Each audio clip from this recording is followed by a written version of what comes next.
Chapter 1. The Praetorian's Burden. The walls of the imperial palace had witnessed 10,000 years of humanity's greatest triumphs and darkest failures.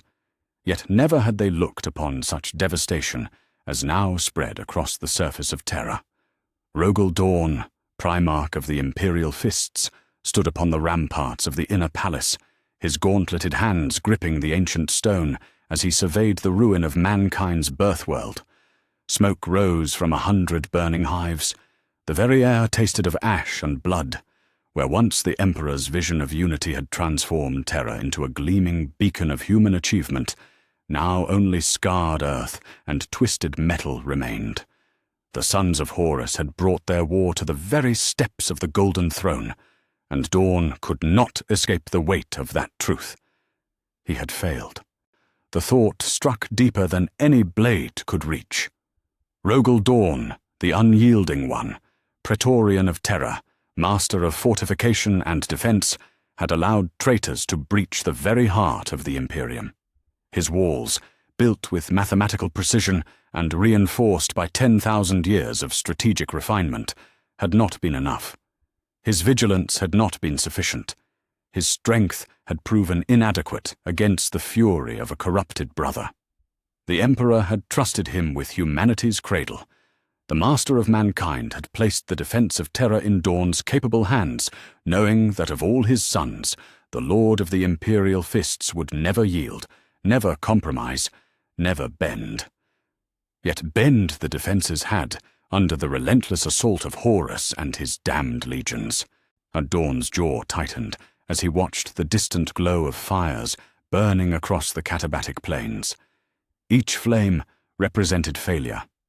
Each pillar of smoke marked another defensive position, lost. Each crater told the story of his inadequacy, writ large across the face of the world he had sworn to protect. The sound of armored footsteps approached behind him. Dorn didn't turn. He knew that measured gait, had heard it countless times in council chambers and war rooms across the galaxy. The Emperor of mankind ascended to stand beside his son, his golden presence a stark contrast to the devastation below. "My Lord Father," Dorn said, his voice carrying the weight of stone and the burden of defeat, "I have dishonored your trust." The Emperor's response came not in words, but in a hand placed upon Dorn's pauldron. That simple gesture carried more weight than any reproach could have managed. The touch was not that of a disappointed creator, but of a father who understood the impossible nature of the task he had given his son. "The defenses have held longer than any had right to expect," the Emperor said at last. His voice carried the authority of one who had seen the rise and fall of civilizations, yet beneath that cosmic weight lay something achingly human. "Horus brings powers to bear that were never meant to touch this reality. No fortification could stand forever against such corruption." Dorn finally turned to face his father. The Emperor's features, normally wreathed in a blinding radiance that few could look upon directly, seemed somehow dimmed. The siege had taken its toll even upon the master of mankind. Dark circles shadowed eyes that had once burned with the fire of 10,000 suns. The weight of betrayal and war had marked even his immortal frame. "The outer defenses are lost," Dorn reported, his words clipped and precise. "The Saturnine wall has fallen. The Mercurial gate stands breached. Our forces retreat to the inner palace, but I estimate we have perhaps days before even these final ramparts are overwhelmed." Each admission tasted bitter as ash in his mouth. The Emperor nodded grimly. "Then the time for passive defense has ended. Horus has grown bold in his corruption. His flagship sits above Terra like a canker upon the sky, its void shields lowered in arrogant invitation. He believes himself beyond our reach, protected by the power of entities that feast upon our suffering." Dorn felt something cold settle in his chest. He recognized that tone, had heard it before when the Emperor spoke of actions that would reshape the fate of worlds. "My lord, what do you intend?" "I intend to accept my son's invitation. We will board the vengeful spirit and end this war where it began, in the confrontation between a father and his most beloved child. The Emperor's words carried finality, like a sentence pronounced upon eternity. The implications struck Dorn immediately. To leave Terra now, with the defenses crumbling and the enemy at the gates, violated every strategic principle he held sacred. Yet he also understood the brutal arithmetic of their situation. The siege could not be won through conventional means. Horus had grown too powerful, his forces too numerous, his corruption too complete. Only by striking at the heart could they hope to end the bleeding. "What I will remain," Dorn said without hesitation. "The inner palace requires defense. The Golden Throne must be protected. I have failed once in my duty as Praetorian. I will not fail again." The Emperor studied his son with eyes that had witnessed the birth and death of stars. "Your duty lies not in the stones of Terra, but in the preservation of all I have sought to build. Horus mustn't be allowed to endure. Whatever the cost, this corruption ends today." Dorn felt the familiar weight of absolute obedience settling upon his shoulders. The Emperor commanded, and Dorn obeyed. It had been thus since the moment he had first knelt before his father on the ice fields of Inwit. Yet something rebelled within him at the thought of abandoning Terra's defenses at their most crucial hour. "The walls will not hold without supervision," he said, not in defiance, but in the spirit of tactical honesty that had always defined his service. "Captain Archimus leads well, but he lacks the authority to coordinate a defense of this magnitude." "Sanguinius will remain," the Emperor replied. "The angel's presence will inspire our forces to hold until our return, and we will return, my son. This I promise." The mention of Sanguinius sent a ripple of relief through Dorn's iron composure. If any of his brothers could maintain the defense in his absence, it was the angel of Baal. Sanguinius commanded, not through fear or rigid doctrine, but through love and inspiration. Where Dorn's leadership was the unyielding mountain, Sanguinius was the rising dawn that called men to greatness. Yet even as relief touched him, Dorn felt the cold certainty of understanding settle in his gut. The Emperor spoke of boarding the vengeful spirit as though it were a military operation, but Dorn knew better. This was not tactics. This was tragedy. A father preparing to face his corrupted son, knowing that only one would leave that confrontation alive. "When do we depart?" Dorn asked, his voice steady despite the turmoil in his hearts. "Within the hour. Gather the huscarls and what custodies can be spared. We go not as conquerors, but as surgeons, precise, final." The Emperor's gaze turned skyward toward the bloated shape of the vengeful spirit that hung like a malignant star above Terra's burning surface. Dorn nodded once, sharply, orders received and understood. Yet as he prepared to leave the ramparts, to gather his forces for what might well prove to be his final campaign, he cast one last look across the devastation of Terra. Somewhere in the smoke and ruin below, his Gene sons fought and died in his name. They held the walls not out of fear, but out of love. Love for their Primarch, love for the Emperor, love for the dream of unity that had carried humanity to the stars. He would not fail them again. Whatever awaited aboard the vengeful spirit, whatever corruption Horus had embraced, whatever powers he had bargained with in his fall from grace, Dorn would meet it with the same unyielding resolve that had defined his service since the day he first donned the golden armor of the Imperial fists. The war would end today. One way or another, the siege of Terra would reach its conclusion, and Rogel Dorn, Primarch of the 7th Legion, Praetorian of Terra, would stand witness to that ending, no matter the cost. Chapter 2. Warp-touched arrival. The teleportation chamber of the Imperial Palace hummed with barely contained energies that made the very air taste of copper and ozone. Rogel Dorn stood in the center of the arcane circle, his massive frame dwarfing even the towering custodians who flanked him. The Emperor's personal guard moved with practiced precision, their auramite armor gleaming like captured starlight in the chamber's phosphorescent glow. Beside him, Sanguinius made final adjustments to his war gear. The Angel of Bile moved with fluid grace despite the weight of his armor, his magnificent wings folded tight against his back. Where Dorn represented the unyielding mountain, Sanguinius embodied the ascending dawn. Yet today, shadows touched even the angel's radiant presence. The Emperor stood at the apex of the formation, his golden armor wreathed in psychic fire that bent reality around his immortal frame. The power emanating from him was not merely physical might, but the focused will of humanity's greatest champion, preparing for war against forces that shouldn't exist in any sane universe. The vengeful spirit maintains its position above the katabatic plains, reported Malcador the Sigillite, his ancient voice carrying across the chamber's vaulted ceiling.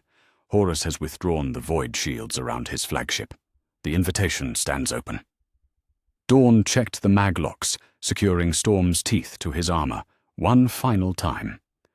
The massive chains ward had tasted the blood of traitors across a dozen worlds, its hungry teeth eager to bite into the flesh of those who had betrayed their oaths. Today it would face its greatest test, a cutting not mere flesh, but the very bonds of brotherhood that had once held the galaxy together. "Remember," the Emperor said, his voice carrying the weight of absolute authority, "we go to end this war, not to satisfy old grudges or seek personal vengeance. Horus must be stopped, but we strike as surgeons, not as butchers." The words carried layers of meaning that Dorn understood all too well. The Emperor still hoped to save his favored son, still believed that somewhere beneath the corruption and madness a fragment of the noble Horus Lupercal might yet remain. It was a hope that Dorn did not share, but he would not voice such doubts aloud. The Emperor's pain ran deeper than any wound Horus had inflicted with blade or bolt. The teleportation array began its final power cycle. Ancient machines, what relics of humanity's dark age of technology, channeled forces that lesser minds could not comprehend. The very fabric of space began to bend and warp around the strike force, reality becoming malleable in preparation for their journey across the void. Sanguinius placed a gauntleted hand upon Dorn's shoulder. "Whatever we face aboard that ship, brother, we face it together." The angel's vision had shown him fragments of what was to come, glimpses of futures that might be. Yet even his prescient sight could not penetrate the wall of corruption that surrounded the vengeful spirit. "Together," Dorn agreed, though something cold settled in his gut as the words left his lips. The teleportation energies built to crescendo around them, and for a moment he felt as though they stood not upon solid deck plating, but upon the edge of an abyss that yawned beneath the foundations of reality itself. The Emperor raised his hand, and the teleportation beam engaged. Reality shattered. Dorn felt his consciousness torn from his body and scattered across dimensions that existed beyond mortal comprehension. He was light and energy, matter and void, existing in all states, simultaneously, while remaining coherently none of them. The journey should have lasted mere heartbeats, a simple translation from one point in space to another. Instead, something reached out from the depths of the Imperium and seized their passage with claws of malevolent intent. Horus. Even across the void, Dorn could feel his corrupted brother's presence like a cancer upon reality. The War Master had grown in power since his fall, drawing strength from entities that fed upon suffering and despair.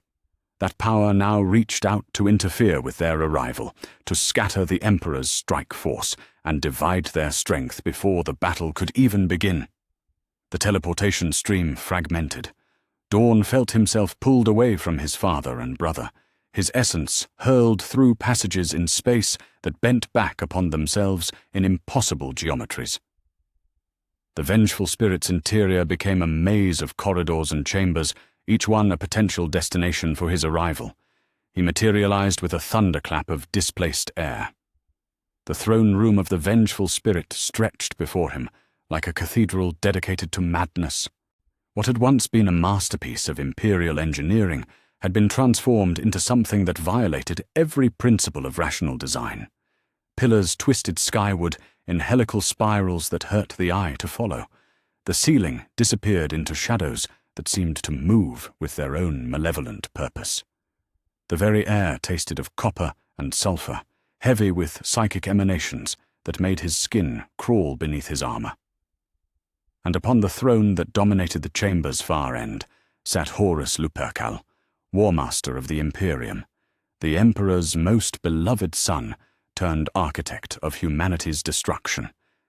The sight struck Dorn like a physical blow. This thing that wore his brother's face had grown monstrous in its corruption.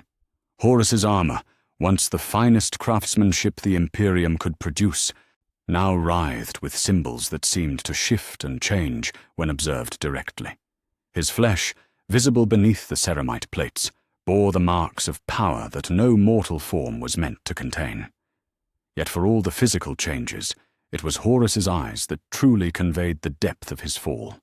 Where once they had burned with righteous purpose, now they held only the cold intelligence of something that had bartered away its soul for strength. Dorn's hand moved instinctively to Storm's teeth, but he did not draw the weapon. Not yet. Training and tactical doctrine demanded that he assess the situation before committing to action. Where were the Emperor and Sanguinius? How much of the strike force had arrived intact? What forces did Horus command within the throne room itself? The War Master smiled, and the expression was more terrible than any snarl of rage could have been. "Rogel Dorn," Horus said, his voice carrying harmonics that resonated in frequencies beyond normal hearing. "The Praetorian of Terror, the unyielding one. How fitting that you should be the first to answer my invitation." Dorn remained silent, his tactical mind racing through possibilities and contingencies. The throne room's layout suggested multiple entry points, but he could not sense the presence of his allies anywhere within the chamber. The teleportation had scattered them more widely than intended, leaving him to face the corrupted War Master alone.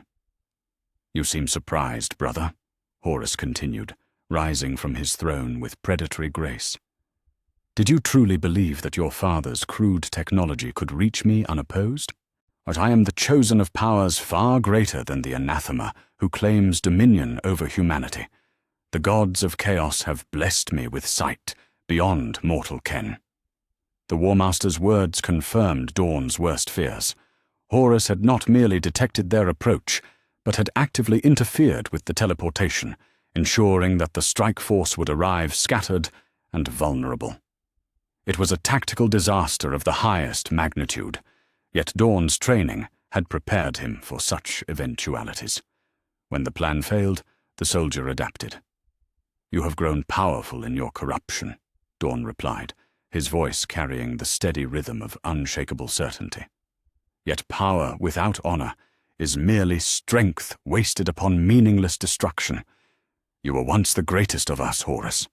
Now you are nothing more than a puppet, dancing to the whims of entities that view you as expendable." Horus's smile widened, revealing teeth that gleamed like polished obsidian. "Honesty. Always your defining virtue, Rogel. Even when that honesty serves no purpose save to reveal your ignorance. You speak of puppets and masters, yet you have spent your entire existence serving the will of a being who views humanity as clay to be shaped according to his vision. How are you any different from what you accuse me of becoming?" The philosophical challenge hung in the air between them like a blade poised to strike. Dorn felt the weight of that question, recognized the kernel of truth buried within the corruption of Horus's reasoning. Yet he also understood that doubt was the first weapon of chaos, or the thin edge of the wedge that could split even the strongest loyalty. "The Emperor seeks to elevate humanity," Dorn said. "You seek only to drag it down into the same hell that has claimed your soul. The difference is as clear as the distinction between light and shadow." Horus laughed, and the sound echoed through the throne room like the tolling of funeral bells. "Light and shadow, you say? How simple you make it sound. Yet tell me, brother, What light do you serve when you have left Terra's defenses to crumble in your absence? What elevation of humanity is achieved by abandoning your post at the moment of greatest need? The words struck deeper than any physical blow. Dorn felt the familiar weight of guilt settling upon his shoulders, and the same burden that had pressed down upon him as he surveyed Terra's burning surface from the palace walls. Yet beneath that guilt lay something harder, more resilient. Purpose. Duty. The absolute certainty that some battles could only be won through sacrifice. "My duty is to serve the Emperor's will," Dorn replied. "If he commands that I stand upon these walls to face you, then I will stand. If he commands that I follow you into the depths of hell itself, then I will follow. That is what loyalty means, Horus. Something you have forgotten in your bargaining with damnation." The War Master's expression shifted, amusement giving way to something darker and more dangerous. Loyalty. Yes, we must speak of loyalty. But first, tell me, where are your companions? Where is the angel of Baal, so eager to embrace his prophesied doom? Where is the anathema himself, so confident in his righteousness that he would dare to set foot aboard my ship? The taunting questions confirmed what Dorn had already suspected. The scattering had been more complete than he had feared. Sanguinius and the Emperor were somewhere else aboard the massive vessel, potentially facing their own challenges, while he confronted Horus alone. The tactical situation could hardly have been worse, yet Dorn felt no despair. He had trained for impossible odds his entire life. "They will come," he said simply, "and when they do, your reign of terror ends." Horus descended from his throne, each step echoing through the twisted architecture of the chamber like the heartbeat of some vast and malevolent entity. Perhaps they will. Perhaps they will not. But that is a question for the future. Today, not in this moment, you stand alone before the power of the gods themselves. Tell me, Rogel Dorn, what do you see when you look upon your brother now? Chapter 3. The Uncompromising Truth.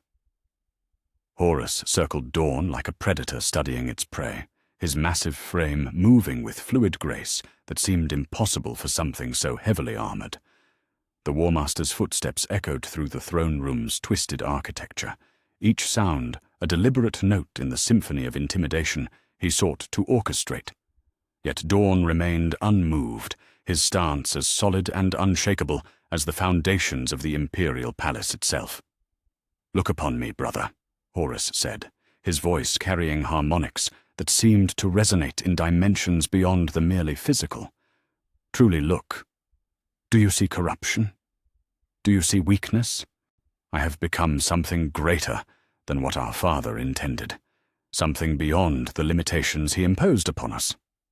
Dorn's gaze followed the War Master's movement with tactical precision, noting the subtle wrongness in how Horus's armor seemed to shift and flow despite being fashioned from solid ceramite.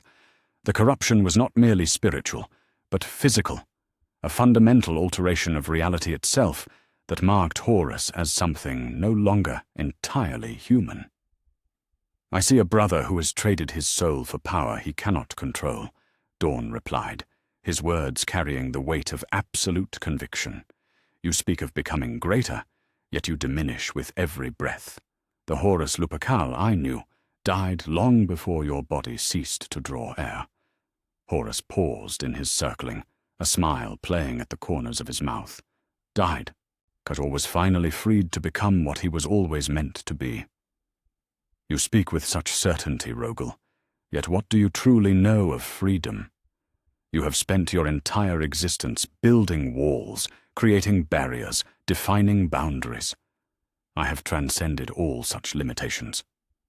The philosophical thrust was delivered with the skill of one who had once commanded the loyalty of half the galaxy through words as much as deeds. Yet Dorn felt no temptation in the War Master's rhetoric, no seductive pull toward the corruption that had claimed so many others. His nature, the fundamental honesty that defined his being, rendered him immune to such manipulation.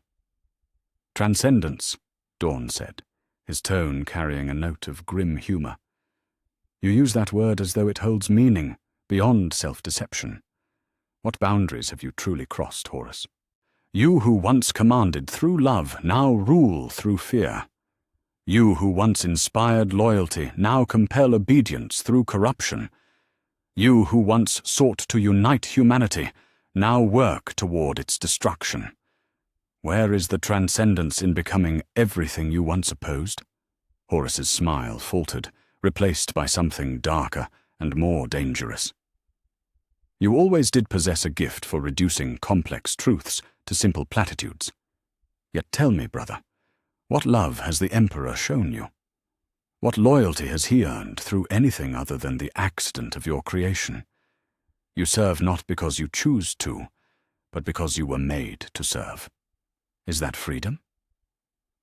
The question struck at something deeper than tactical doctrine or strategic planning. Dorn felt the weight of it, the uncomfortable recognition that Horus spoke to fears he had never allowed himself to examine too closely. Yet beneath that momentary uncertainty lay something harder and more enduring than any doubt could erode. I serve because I choose to serve, Dorn said. The Emperor created me. This is true. Yet he also gave me the capacity to choose my path. I could have turned aside at any moment, could have pursued my own glory or sought my own kingdom among the stars. That I did not speaks not to programming, but to recognition. I have seen what the Emperor seeks to build, and I have chosen to be part of that vision. Horus laughed, the sound echoing through the chamber like the tolling of distant bells. Choice. How precious that word sounds when spoken by one who has never exercised it. You speak of recognition and vision. Yet what do you truly know of our Father's intentions? What understanding do you possess of the forces he seeks to harness? The War Master gestured toward the twisted ceiling of the throne room, where shadows moved with their own malevolent purpose.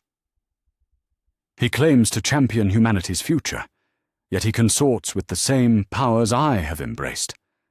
The difference is that I am honest about what I have become, while he continues to pretend that his hands remain clean. Dorn's expression hardened. The Emperor uses such power as a surgeon uses his blade, cutting away corruption to save the patient. You have allowed that same power to consume you from within. The difference between medicine and poison often lies not in the substance itself, but in the wisdom of its application. Wisdom, Horus repeated, his voice taking on a mocking tone. Why, yes, let us speak of wisdom. How wise was it to leave Angron upon the field of his final battle, ensuring his eventual fall to the nails? How wise was it to scatter us across the galaxy as infants, allowing us to be raised by primitive cultures that shaped us in ways he could not predict or control? How wise was it to keep secrets from those he claimed to trust above all others? Each question landed like a physical blow, striking at memories that had haunted Dorn across the decades of the Great Crusade. The Emperor's decisions, viewed through the lens of hindsight and tragedy, appeared less like divine wisdom and more like the fumbling of a being whose power exceeded his understanding of its consequences. Yet Dorn's nature would not permit him to retreat from truth, no matter how uncomfortable that truth might prove. Or the Emperor has made mistakes, he admitted. He has shown flaws that cost lives and bred resentment. Yet his errors spring from the limitations of foresight, not from malice or corruption. He seeks to elevate humanity, even when his methods prove imperfect. You seek only to drag it down to your level of damnation. Horus stepped closer, his presence radiating power that made the air itself seem to thicken and coalesce. You speak of damnation as though it were something to be feared. Yet what is damnation but freedom from the constraints that lesser beings impose upon themselves? I offer you perfection, Rogel. Not the flawed perfection that our Father promises, but true transcendence, order without limit, structure without compromise, or walls that can never be breached because they exist beyond the realm of physical possibility. The offer hung in the air between them like a blade poised to strike.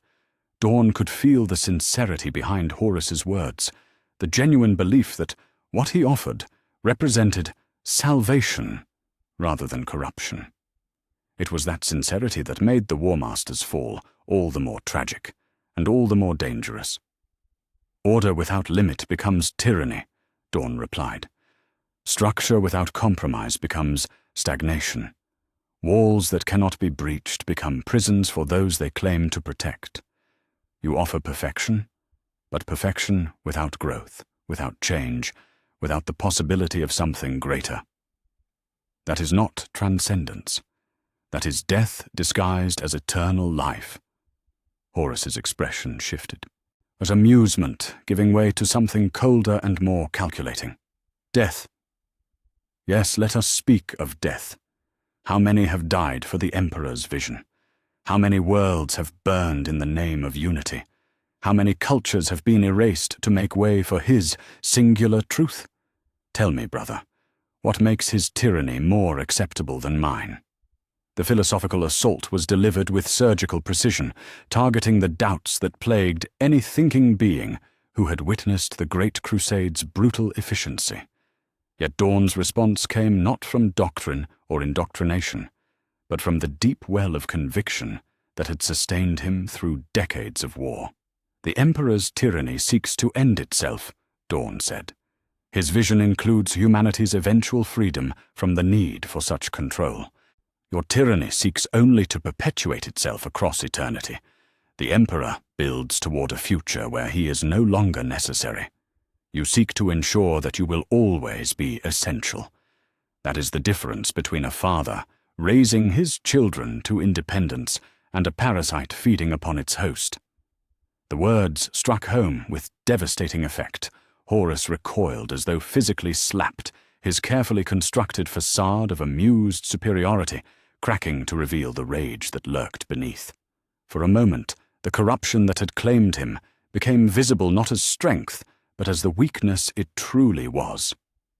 "You dare," Horus snarled, his voice taking on overtones that seemed to echo from the depths of the warp itself. "You dare to judge what I have become, you who have never faced the choice between power and principle? You who have never been offered the chance to become something greater than the sum of your limitations?" Dorn stood unmoved by the War Master's fury. "I face that choice every day.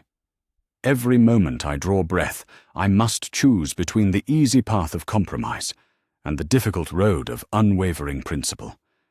You speak as though temptation were some foreign concept to me, yet I am not immune to doubt or desire. I am simply unwilling to let such things guide my actions." "Unwilling?" Horus's laughter carried no humor now, only bitter mockery. "Or incapable. You speak of choice, yet your nature binds you more surely than any chain could manage. The unyielding one, they call you, the Praetorian who cannot bend. What freedom exists in a soul so rigid that it cannot adapt to changing circumstances?" The accusation struck at the heart of something Dorn had never fully examined, the uncomfortable possibility that his greatest virtue might also be his greatest limitation.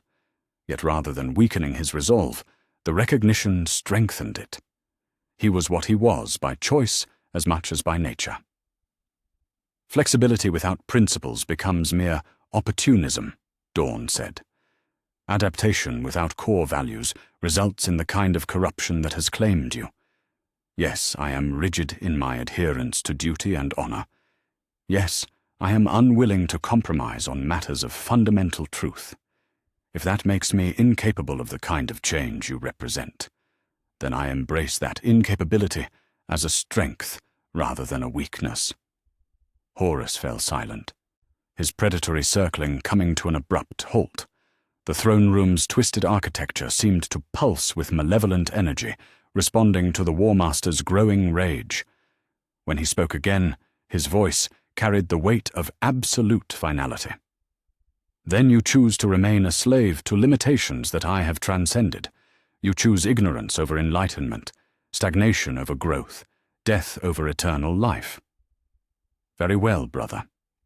If you will not accept the gift I offer freely, then you will experience the power I wield through force." Dorn's hand moved to Storm's teeth, though he did not yet draw the weapon. "I choose loyalty over corruption, truth over deception, service over dominion. If that makes me your enemy, then I have been your enemy since the moment you first allowed darkness to whisper lies into your ears." The words hung in the air like a sentence pronounced upon eternity. The time for philosophy had ended. The moment for violence approached, with the inevitability of gravity itself. Horus smiled, and the expression promised pain beyond imagining. Chapter 4. Blades Against the Darkness. Horus moved with the speed of a striking viper, his massive frame launching forward with power that should have been impossible even for a Primarch. The World Breaker, his ancient mace, sang through the air with enough force to shatter mountains. The weapon's head blazed with warp fire that left trails of burning reality in its wake, each spark a fragment of the hell that had claimed its wielder's soul. Dorn barely had time to draw Storm's teeth before the blow arrived. The Chainsword's roaring teeth met the descending mace with a thunderclap that shook the throne room's twisted foundations. Ceramite sparked against adamantium as the two weapons locked together, neither giving ground in that first brutal exchange. The impact sent shockwaves through both Primarchs. Dorn felt the tremendous force of Horus's enhanced strength threatening to drive him to his knees, yet his own power held firm against the assault. The defensive stance he had adopted distributed the blow's energy through his entire frame, turning what should have been a crushing defeat into a manageable confrontation. Yet even as he absorbed the impact, Dorn recognized the terrible truth of their situation. Horus had grown stronger since their last meeting, his corruption granting him power that transcended the merely physical. The War Master no longer fought with the skill and strength of a Primarch alone, but with the combined might of entities that existed beyond mortal comprehension. "Too slow, brother," Horus snarled, his voice carrying harmonics that seemed to bypass the ears and strike directly at the soul. "Age and duty have made you weak." The War Master pivoted with fluid grace, withdrawing the Worldbreaker only to bring it around in a devastating horizontal sweep that could have carved through tank armor. Dorn dropped beneath the blow, his own massive frame moving with the precision of a master craftsman as he brought Storm's teeth up in a rising cut that sought the gap beneath Horus's arm. The Chainsword's teeth bit into ceramite and found purchase in the flesh beneath. The ichor that had once been blood, but was now something far stranger, sprayed across the throne room's floor. Yet Horus barely seemed to register the wound, his enhanced physiology already beginning the process of regeneration that marked him as something beyond mortal injury. The throne room itself responded to the violence being unleashed within its confines. The twisted pillars began to pulse with malevolent light, their spiral forms writhing like living things. The shadows that clung to the vaulted ceiling descended in tendrils of pure darkness, reaching toward the combatants with hungry intent. The very air grew thick and oppressive, as though the chamber sought to crush all life within its boundaries. Dorn retreated 3 steps, his tactical mind automatically cataloguing the changing battlefield conditions. The corruption that had claimed the vengeful spirit was not merely aesthetic, but functional, transforming the vessel into something that actively supported its master's malevolent purposes. Fighting Horus here was like battling a foe who commanded the very ground beneath their feet. "You feel it, don't you?" Horus advanced slowly, savoring his advantage like a predator that knew its prey was cornered. "The ship itself hungers for your destruction. The walls thirst for your blood. Even the air you breathe seeks to betray you. This is what power truly means, Rogel. Not the crude strength of muscle and bone, but dominion over reality itself." Dorn's response came not in words but in action. He lunged forward with Storm's teeth held in a perfect guard position, or the Chainsword's roaring teeth creating a barrier of whirling death that forced Horus to check his advance. The move was purely defensive in nature, yet it carried within it the seed of counterattack. Defense, as Dorn had long understood, was merely delayed offense. The Worldbreaker crashed against Storm's teeth in a series of rapid exchanges that sent sparks cascading across the chamber. Each blow carried enough force to level buildings, yet neither weapon yielded to the other. Horus fought with the wild fury of one who had embraced every dark impulse, his attacks flowing like liquid violence from one devastating strike to the next. Dorn met each assault with mathematical precision, his defensive patterns honed across centuries of warfare. Where Horus attacked with overwhelming power, Dorn responded with perfect technique. Where the War Master sought to crush through brute force, the Praetorian deflected and redirected, turning his opponent's strength against itself. Yet for all his skill, Dorn could not ignore the growing toll that the battle was taking upon his frame. Horus's warp-enhanced blows carried power that went beyond the merely physical, each impact sending waves of corruption through armor and flesh alike. His left pauldron bore a crack that leaked golden light where the Worldbreaker had found its mark. His right gauntlet sparked with damaged servos where Horus's clawed fingers had raked across its surface. The War Master pressed his advantage with relentless fury. The Worldbreaker became a blur of motion, striking from impossible angles as Horus channeled power that bent the laws of physics around his will. One moment he attacked from the left, the next from above, reality warping to accommodate movements that should have been physically impossible. Dorn weathered the storm through sheer determination and tactical brilliance. Each defensive position he adopted was perfectly calculated to absorb maximum punishment while preserving energy for counterattack. His movements carried the weight of absolute certainty, never wasting motion, never yielding ground that could not be regained. The throne room's architecture continued to shift and change around them. Pillars moved like serpents, seeking to entrap the Praetorian within coils of living stone. The floor beneath his feet became treacherous, sprouting spikes and opening chasms that sought to unbalance his defensive stance. The ceiling pressed downward, reducing the available space and limiting his ability to maneuver. Yet Dorn adapted to each change with the fluid precision of a master strategist.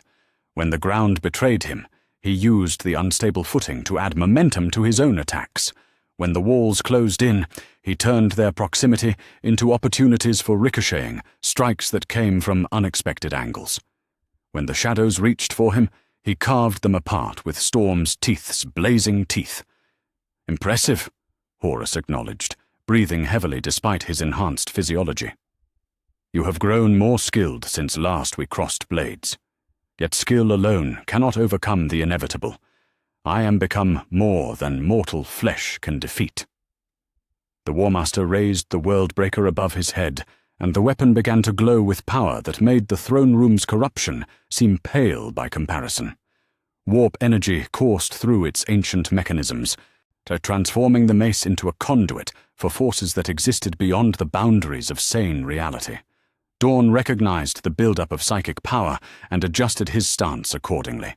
The coming blow would be unlike anything he had faced thus far, a strike that sought to destroy not merely his body, but his very essence. Yet he had prepared for such eventualities throughout his long service. The Praetorian of Terror did not yield ground to impossible odds. "Then let us test the limits of possibility," Dorn replied, his voice carrying the steady rhythm of absolute conviction. The Worldbreaker descended like a falling star, trailing fire that burned in colors that had no names. The weapon's head blazed with power drawn from the deepest wells of the Imperium, each spark a fragment of pure destruction, given form and purpose. What the air itself screamed as reality bent around the descending blow. Storm's teeth rose to meet it. The collision between Chainsword and Mace sent shockwaves through dimensions that existed beyond the merely physical. The throne room's walls cracked and bled ichor that steamed in the corrupted air. The twisted pillars shattered like glass, raining fragments that dissolved before they could strike the floor. The shadows themselves recoiled from the epicenter of the impact, fleeing to the furthest corners of the chamber. Dorn felt the blow's full force travel through his arms and into his core, each fragment of power seeking weak points in his armor and resolve. The impact drove him to one knee, his massive frame struggling against forces that sought to unmake him at the molecular level. The blood ran from his eyes, where burst capillaries leaked crimson tears. His armor's systems screamed warnings about catastrophic system failures, yet he did not fall. Storm's teeth held firm against the Worldbreaker's assault, its ancient mechanisms straining but not breaking under the impossible pressure. The Chainsword's teeth continued their hungry rotation, chewing against the mace's head with mechanical determination that matched its wielder's unwavering resolve. Horus stared in disbelief at the sight of his brother still standing, still defiant despite the power that should have reduced him to constituent atoms. How? How do you endure what would destroy lesser beings? Dorn rose slowly to his feet, blood streaming from a dozen wounds, yet his stance as solid as ever. Because I serve something greater than myself, because duty does not yield to impossibility, because the alternative to standing is unacceptable. The War Master's expression shifted from surprise to rage. The philosophical phase of their conflict had ended. The tactical exchange had proven inconclusive. Now came the test of wills, the battle between corruption and conviction that would determine not merely their individual fates, but the future of the galaxy itself. Horus raised the Worldbreaker again, and this time the weapon blazed with power, drawn from sources that predated the birth of stars. The air around him began to warp and twist, reality bending to accommodate forces that should not have been able to exist in the material universe. Dorn adjusted his grip on Storm's teeth and prepared to meet whatever came next. The true battle was only beginning. More Chapter 5. The Angel's Arrival.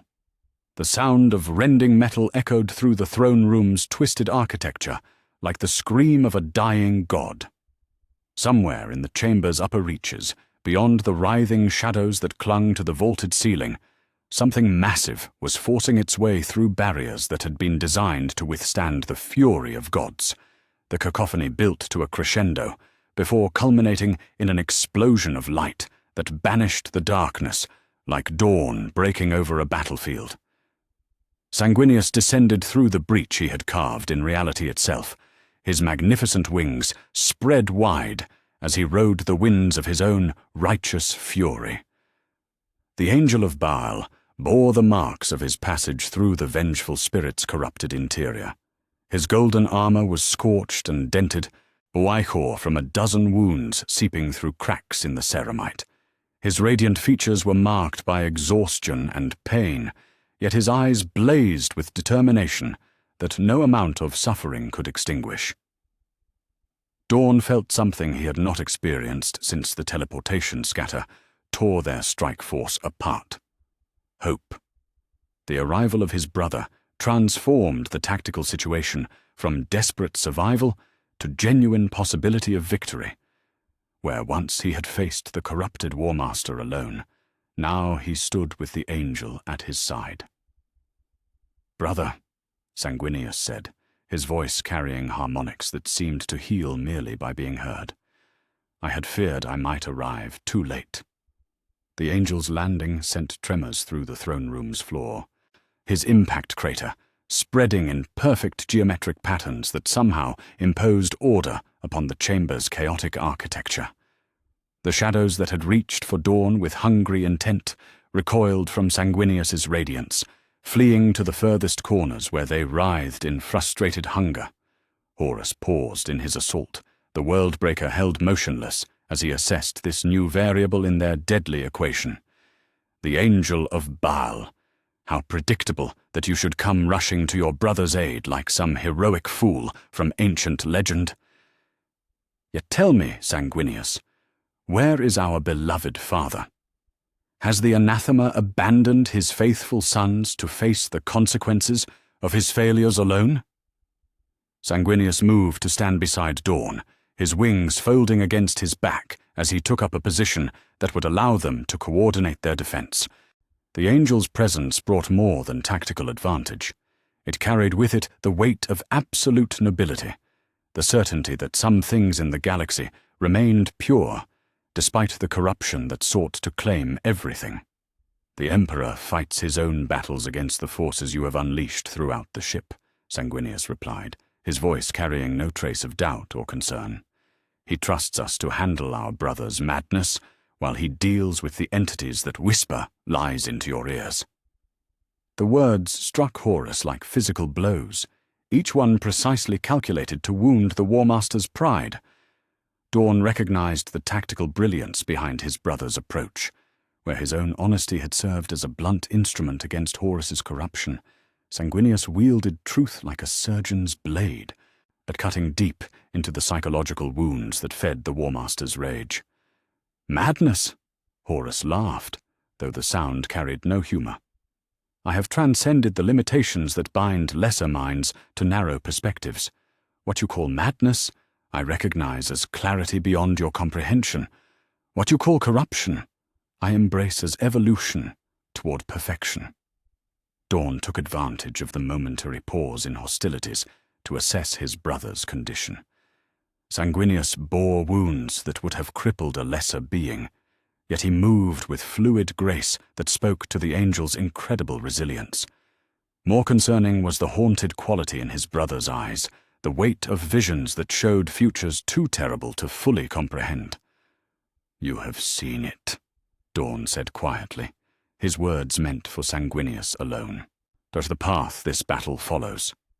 Sanguinius nodded grimly. "I have seen many possible futures, brother. In some, we fall together upon these corrupt decks. In others, we emerge victorious, but forever changed by the cost of that victory. In all of them, the choice you make in the coming moments echoes across eternity." The angel's prescient vision had always been both blessing and curse, granting him glimpses of what might come while burdening him with knowledge of possibilities too painful to bear. Yet Dorn had learned to trust his brother's sight, knowing that Sanguinius would never speak of such things lightly. "What choice?" Dorn asked, though part of him already knew the answer. "The choice between duty and survival, between honor and pragmatism, or between the easy path and the right one." Sanguinius placed a hand upon Dorn's shoulder, and the touch carried more than brotherly affection. Power flowed between them, the angel's natural ability to inspire and heal, working to mend the worst of Dorn's wounds. Horus watched their exchange with growing irritation, his patience wearing thin as his brother's bond reasserted itself before his eyes. "How touching! The angel seeks to heal what I have broken, to restore what I have torn asunder. Yet some wounds run too deep for even your radiant touch to mend, brother." The War Master raised the Worldbreaker once more, and this time the weapon blazed with power, drawn from sources that existed beyond the boundaries of rational thought. The air around Horus began to twist and warp, a reality bending to accommodate forces that should not have been able to manifest in the material universe. "I foresaw this moment," Sanguinius said, his voice carrying the weight of absolute conviction. "The scattering of our strike force was no accident, but necessity. The Emperor's plan required that you face Horus first, that you stand as the unbreaking wall against his corruption, while I fought my way through the ship's defenses." Dorn felt the pieces of a larger strategy falling into place around them. The Emperor had not merely launched a desperate assault upon the vengeful spirit, but had orchestrated events to create this specific confrontation. Yet the why of it remained unclear, the purpose hidden behind layers of foresight that exceeded even his tactical comprehension. "Father knew," he said, understanding dawning like the first light of dawn. "He knew how the teleportation would scatter us. He knew Horus would interfere. He knew we would face him here, together, while he dealt with whatever powers lurk in the ship's deeper levels." Sanguinius nodded, his expression carrying both pride and sorrow in equal measure. "The Emperor sees further than any of us dare to imagine. Yet even his sight has limits, and the future remains unwritten. What happens next depends upon the choices we make, not the destiny that binds us. The throne room's architecture continued its malevolent transformation around them. The pillars had grown into twisted spires that reached toward dimensions that existed beyond normal space. The floor beneath their feet had become a checkerboard of solid matter and yawning voids that led to places better left unexplored. The ceiling had dissolved entirely, revealing a sky that showed stars arranged in patterns that hurt the mind to observe directly. "Enough philosophy," Horus snarled, his patience finally exhausted by his brother's continued defiance. "You speak of choices as though you possess any real options. You are insects railing against the hurricane, motes of dust protesting their insignificance in the face of cosmic forces beyond your comprehension." The War Master's form began to shift and change as he drew more deeply upon the power that had claimed his soul. His armor expanded and flowed like living metal, growing spikes and protrusions that served no purpose save to inspire terror. His face elongated, taking on characteristics that belonged to no sane creation. His eyes blazed with fires that burned in colors that existed beyond the normal spectrum of light. Yet for all his physical transformation, it was Horus's voice that carried the most horrifying change. Where once it had carried the authority of leadership and the warmth of brotherhood, now it resonated with harmonics drawn from the deepest wells of the Imperium. Each word was a weapon designed to tear at sanity and reason. "Behold what I have become," Horus declared, his transformed visage a mockery of everything noble and pure. "Behold the future that awaits all who would dare to stand against the inevitable tide of chaos." Dorn and Sanguinius stood side by side, their brotherhood a beacon of light against the growing darkness. Where Horus had chosen corruption and power, they had chosen duty and sacrifice. Where he sought dominion, they offered service. Where he embraced the monstrous, they remained steadfastly human despite their superhuman nature. "I see a brother who has lost himself in pursuit of power he cannot control," Sanguinius said, his voice carrying infinite sadness for what Horus had become. "I see a son who has disappointed his father so completely that redemption becomes impossible. I see a being who has traded everything of value for strength that serves only destruction." The words struck deeper than any blade could reach. Horus recoiled, as though physically slapped, his transformed features contorting with rage and pain. For a moment, the corruption that had claimed him flickered, revealing glimpses of the brother he had once been. "You dare," he whispered, his voice carrying the weight of absolute fury. "You dare to judge what I have sacrificed for the greater good. You dare to question choices made by one who sees the true shape of the universe." Dorn stepped forward, Storm's teeth held ready in his steady grip. "We judge nothing, brother. We simply choose to stand against what you have become, regardless of what you once were. The past is gone. Only the present moment matters. And in this moment, you are the enemy of everything we hold sacred." The truth of those words hung in the air like a sentence pronounced upon eternity. The time for reunion was over. The moment for battle had arrived, with the inevitability of gravity itself. Horus raised the Worldbreaker above his head, and the weapon blazed with power drawn from the darkest corners of existence. The throne room's remaining architecture began to collapse inward, reality itself struggling to contain the forces being brought to bear. Dorn and Sanguinius moved as one, their brotherhood transcending the need for spoken coordination. Where they had once fought separately against impossible odds, now they stood united against the corruption that sought to devour everything they had sworn to protect. The angel's wings spread wide as he prepared for battle, their radiant feathers catching light that existed beyond the merely physical. His sword, the blade encarmin, sang as it left its sheath, the weapon's eager anticipation matching his own readiness for the confrontation to come. The final battle was about to begin. Chapter 6. Brothers United. The attack came as one movement. to two minds operating with the perfect synchronization that only brothers forged in 1,000 battles could achieve. Dorn advanced with Storm's teeth, held in a defensive guard that invited assault while concealing the trap within. His massive frame moving with the inexorable certainty of an avalanche.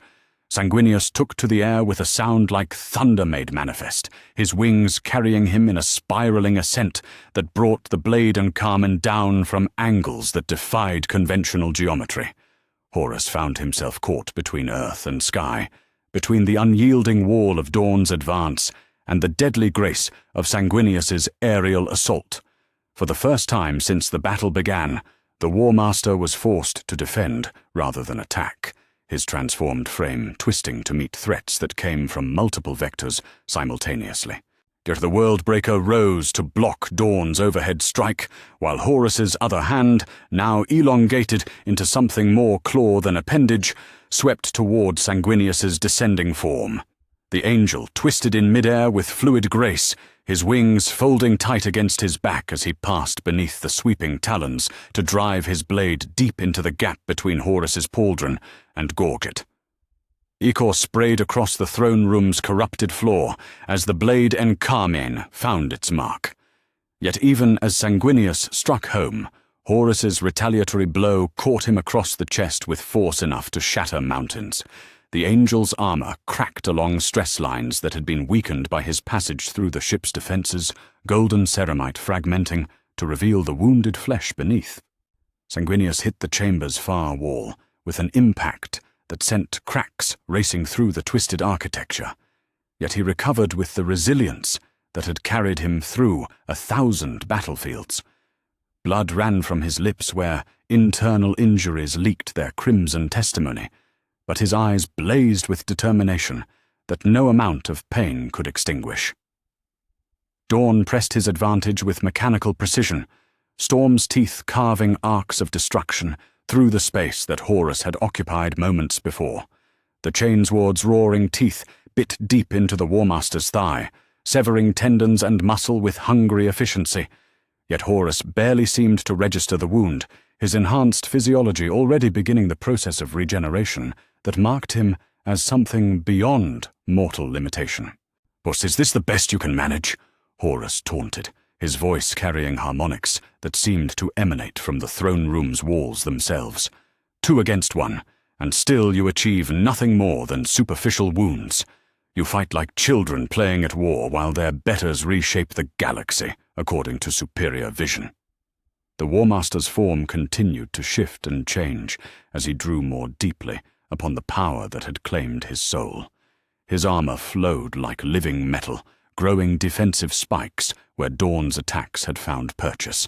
His wounded flesh sealed itself with scar tissue that gleamed like polished obsidian. His eyes blazed with fires that burned in colors that existed beyond the normal spectrum of perception. Yet for all his physical transformation, Horus found himself increasingly pressed by the coordinated assault of his brothers. Where he sought to overwhelm Dorn through brute force, Sanguinius struck from his blind spots with surgical precision. Where he attempted to pin Sanguinius with devastating aerial maneuvers, Dorn's defensive positioning forced him back to Earth. The two loyal Primarchs had become a single weapon, wielded with tactical brilliance that even the War Master's enhanced intellect struggled to counter.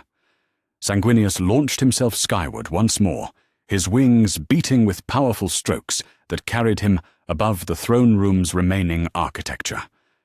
From that elevated position, he could see the patterns in Horus's defense, the subtle tells that revealed where the next attack would come from.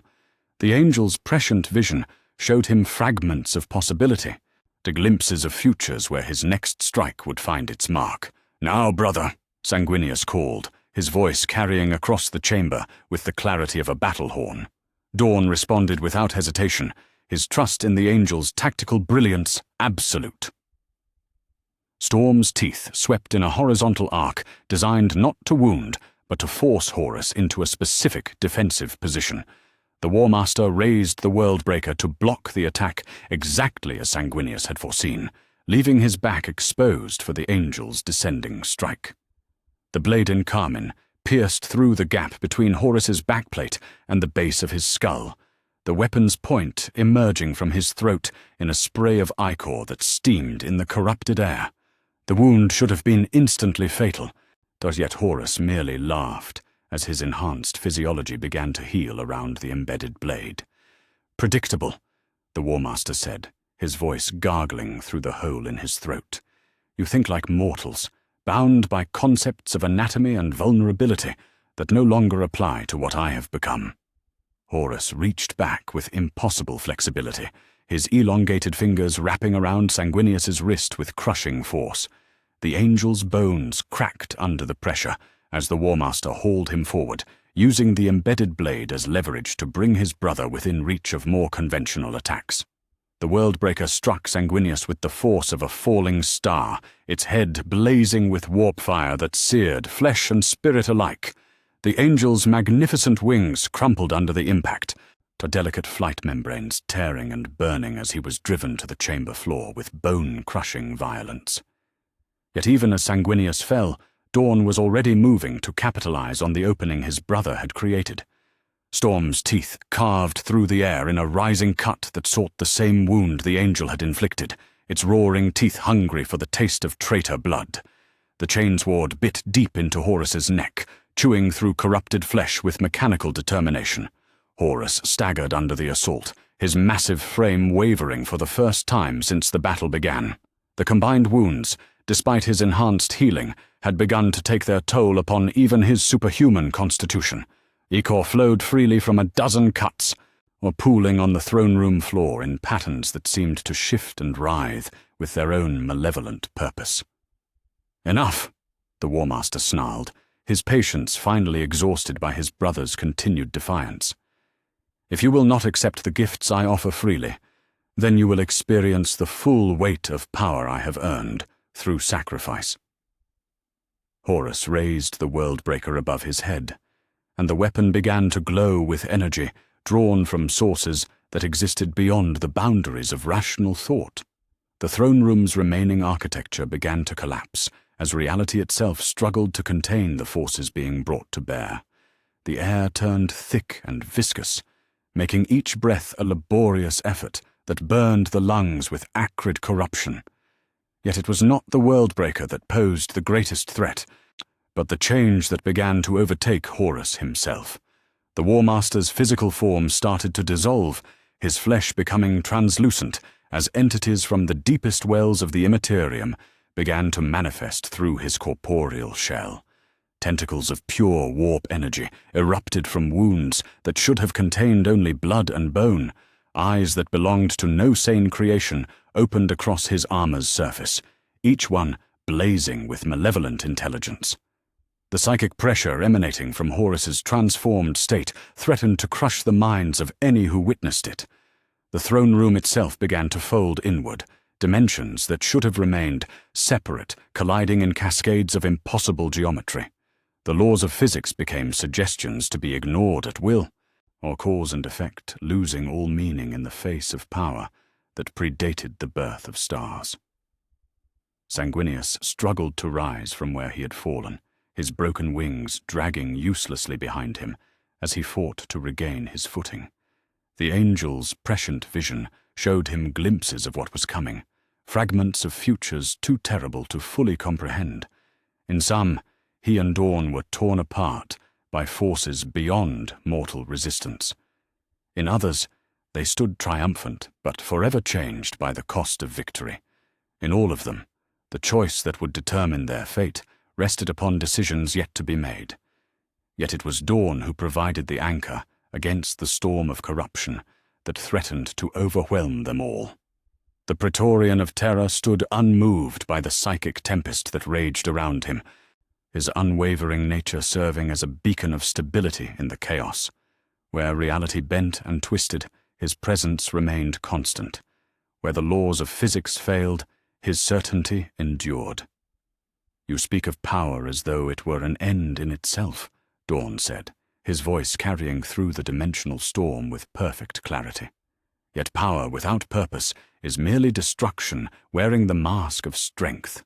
You have gained the ability to unmake creation, but you have lost the wisdom to know what should be built in its place.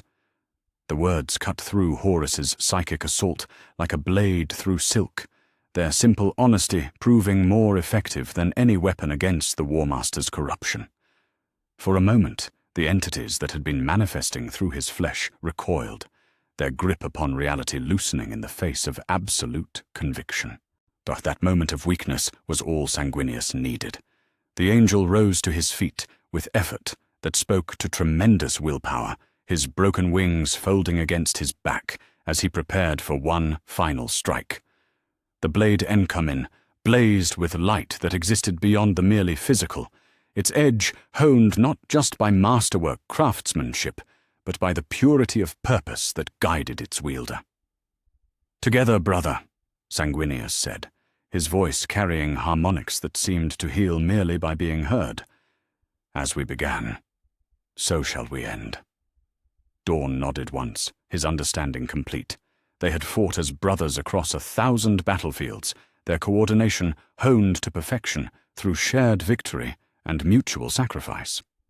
If this was to be their final battle, and then they would meet it as they had met all others, united in purpose and unwavering in their dedication to duty. The two loyal Primarchs moved as one, their attack coordinated with precision that transcended mere tactics to become something approaching art. Dorn's advance drew Horus's attention earthward, while Sanguinius struck from above, his broken wings somehow finding the strength to carry him skyward one last time. Where individually they had proven capable of matching the War Master's corruption-enhanced power, together they became something greater than the sum of their parts. Storm's teeth and the blade. Enkamin struck simultaneously, their edges finding gaps in Horus's defenses that had been opened through perfect coordination.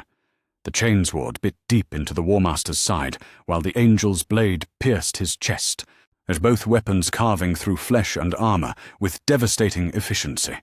Yet even as their strikes found their marks, Horus's retaliatory blow caught both brothers with force that sent them reeling. The psychic feedback from his wounds manifested as tendrils of pure agony that sought to tear their minds apart from within. Sanguinius cried out as visions of possible futures collapsed into a single moment of crystalline clarity. Dorn staggered as the certainty that had always defined him wavered under assault from forces that existed beyond rational comprehension. The throne room continued its collapse around them, reality itself buckling under the weight of power that was never meant to exist in the material universe. In moments, the chamber would fold completely into the Imperium, as taking all three Primarchs with it into a realm where physical laws held no meaning and survival depended upon strength of will rather than martial prowess. The final confrontation was approaching with the inevitability of destiny itself. Chapter 7. The Emperor's Wrath. The throne room's collapsing reality shuddered as something vast and terrible forced its way through barriers that had been designed to contain the powers of gods. The air itself split apart like torn fabric, revealing glimpses of golden radiance that burned away the shadows clinging to the chamber's twisted architecture.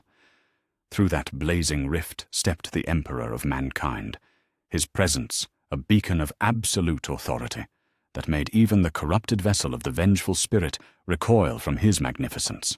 Or the master of mankind surveyed the scene before him with eyes that had witnessed the birth and death of civilizations. His beloved sons, two loyal and one damned, locked in combat that would determine the fate of humanity itself.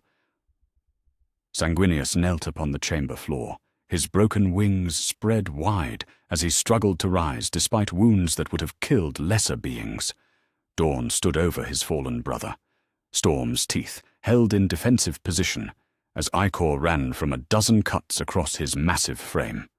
Between them and their father loomed Horus, no longer recognizable as the favored son who had once carried the Emperor's dreams to the stars. "My sons," the Emperor said, his voice carrying harmonics that seemed to restore order to the chaos that had claimed the throne room. Where his words touched the corrupted architecture, or twisted metal straightened and malevolent shadows fled to the furthest corners of the chamber. How far we have fallen from the dream we once shared." Horus turned to face his father with movements that no longer seemed entirely human. The War Master's form continued to shift and flow as entities from the deepest wells of the Imperium used his flesh as a gateway into reality. Tentacles of pure warp energy writhed where arms should have been. Eyes that belonged to no sane creation blazed from surfaces that had once been polished ceramite. When he spoke, his voice carried the harmonics of 4 different powers, each one seeking dominance over the others.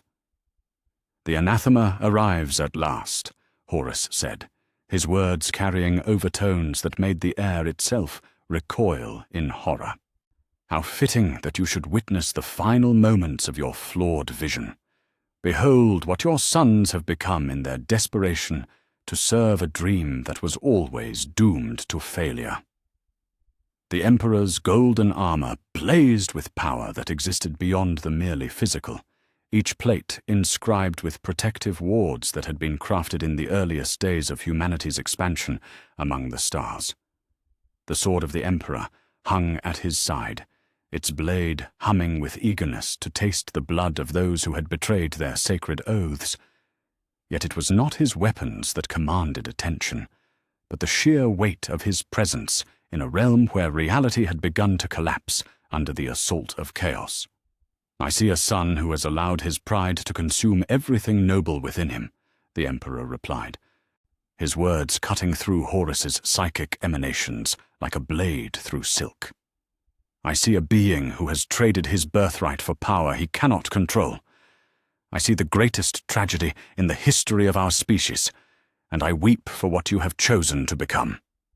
Dorn felt the familiar certainty that had always defined his service settling upon his shoulders like a mantle of office. The Emperor's arrival changed everything about their tactical situation, transforming what had been a desperate struggle for survival into something approaching inevitable victory. Yet he also sensed something else in his father's presence, a depth of pain that spoke to wounds that went deeper than mere flesh and bone. Sanguinius struggled to his feet with effort that spoke to tremendous willpower, his prescient vision showing him fragments of futures that branched from this moment like tributaries from a great river. In some, they emerged victorious, but forever changed by the cost of that triumph. In others, the corruption that had claimed Horus spread to consume them all.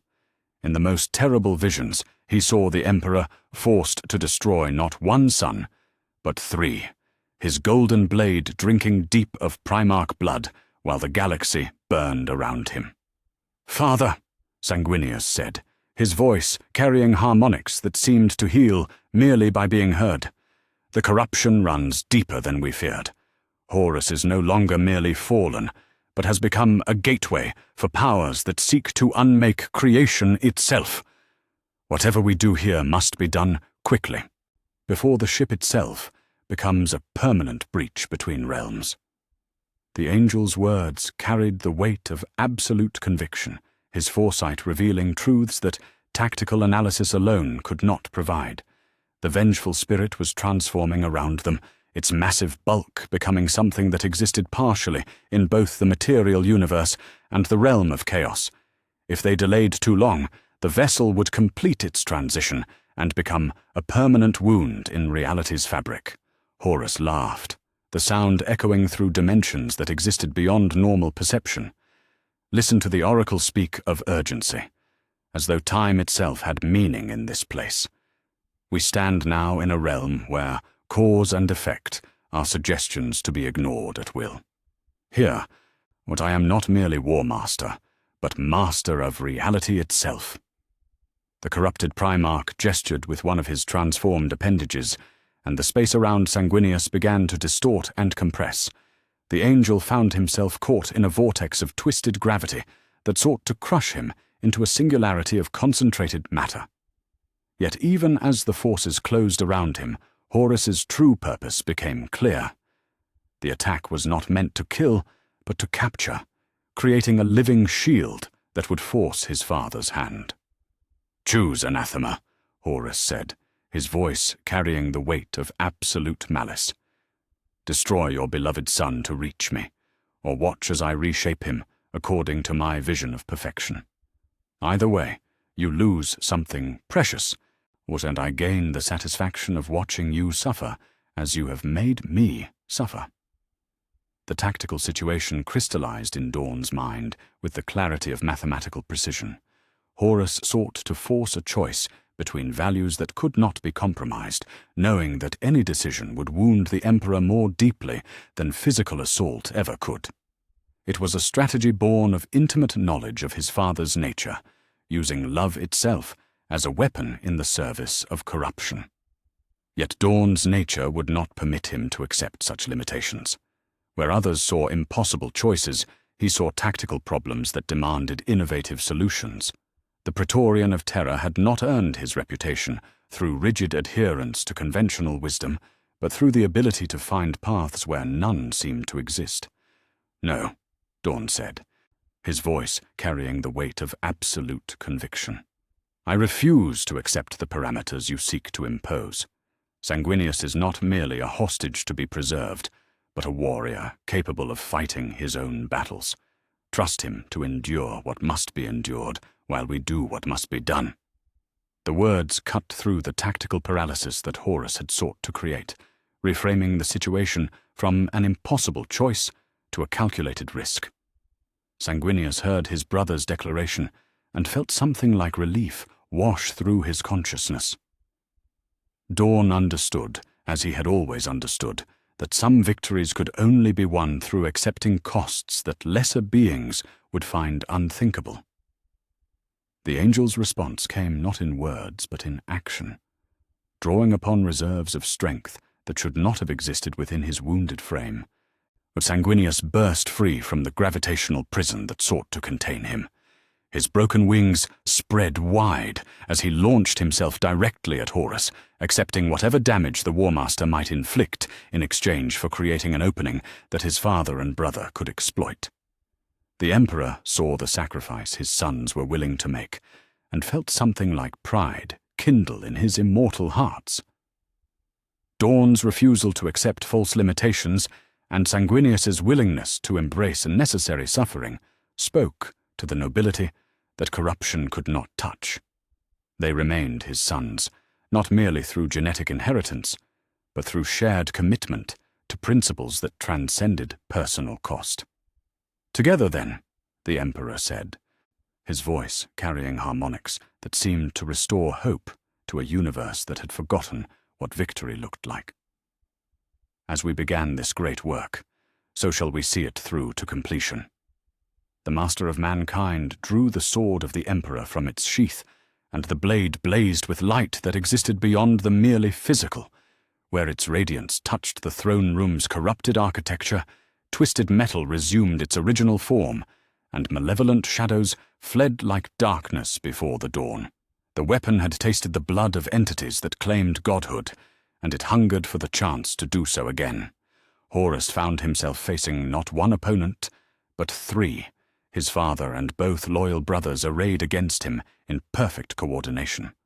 The tactical situation that had favored him throughout the battle had suddenly and irrevocably shifted. Where once he had commanded overwhelming advantage through superior power and position, now he stood outnumbered by foes whose combined might matched or exceeded his own corrupted strength. Yet the War Master's response was not despair, but exhilaration. This was the confrontation he had sought since the moment he first allowed darkness to whisper promises into his ears. The chance to prove once and for all that his choices had been correct, that the power he had embraced was superior to the limitations his father sought to impose upon humanity's destiny. "Yes," Horus said, his transformed features twisting into something that might have been a smile if it had belonged to anything remotely human. "This is how it should be, our father and sons, united one final time before the universe learns which vision of the future deserves to inherit eternity." The Worldbreaker blazed with power, drawn from sources that predated the birth of galaxies, its ancient mechanisms channeling forces that had shaped the fundamental structure of reality itself. Around Horus, the very fabric of space-time began to buckle and warp as entities that existed beyond conventional understanding prepared to manifest their full power through his corporeal shell. The Emperor, Dorn, and Sanguinius moved as one, their attack coordinated with precision that transcended mere tactics to become something approaching divine choreography. Where Horus had grown powerful through corruption, they had found strength through unity.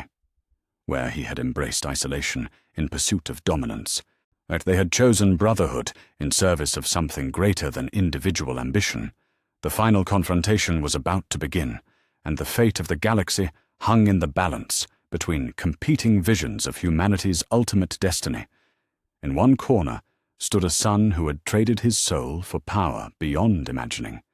In the other, a father and two loyal children who had chosen duty over dominion, sacrifice over supremacy, love over the empty promise of eternal domination. The throne room's collapsing architecture could barely contain the forces about to be unleashed. Reality itself held its breath as three of its greatest champions prepared to face the avatar of everything that sought to unmake their vision of ordered progress toward transcendence. But the war that had torn the galaxy apart was about to reach its climax in a battle between family members whose love had curdled into the most bitter of hatreds. Chapter 8. The Final Gambit. Horus raised the Worldbreaker above his head and called upon power that existed beyond the boundaries of creation itself. The ancient mace blazed with energies drawn from sources that predated the birth of stars, its mechanisms channeling forces that had shaped the fundamental architecture of reality. Around the War Master's transformed frame, the air began to crack and splinter, like glass subjected to impossible pressure, revealing glimpses of realms where sanity had no meaning, and physics obeyed no laws save those imposed by will alone. The throne room's collapsing architecture accelerated its dissolution as entities from the deepest wells of the Imperium reached through Horus's flesh to manifest their full power in the material universe. Tentacles of pure warp energy erupted from wounds that should have contained only blood and bone. Eyes that belonged to no rational creation blazed from surfaces that had once been polished ceramite. When the War Master spoke, his voice carried the harmonics of four different powers, each one seeking to overwhelm the others in their hunger for dominance. "Behold the truth that your father has always hidden from you," Horus declared, his words causing reality itself to recoil in horror. There is no distinction between order and chaos, between creation and destruction. There is only power, and the will to wield it without limitation or compromise. The psychic storm that emanated from Horus's transformed state struck the three loyal warriors with the force of a collapsing star. The Emperor staggered beneath the assault, his golden armor sparking as protective wards that had endured for millennia began to crack under pressure they were never designed to withstand. Even his immortal frame, strengthened by technologies that transcended mortal understanding, wavered before the combined might of entities that existed beyond the reach of conventional physics. Sanguinius cried out as visions of possible futures collapsed into a single moment of crystalline agony. The angel's prescient sight, normally his greatest asset in battle, what became a weapon turned against him, as the psychic storm forced him to experience every potential outcome simultaneously. He saw himself dying in 10,000 different ways, each vision carrying the full weight of lived experience compressed into heartbeats of unbearable intensity. Yet it was Dorn who stood firm against the tempest of corruption that sought to tear their souls from their bodies. The Praetorian of Terror remained upright where his father and brother had fallen, his massive frame serving as an anchor of stability in the chaos that threatened to consume everything around them. His unwavering nature, the fundamental honesty that defined his being, rendered him immune to the lies and deceptions that gave chaos its power over mortal minds. "Impossible!" Horus snarled, his voice carrying undertones that made the surviving architecture groan in sympathy.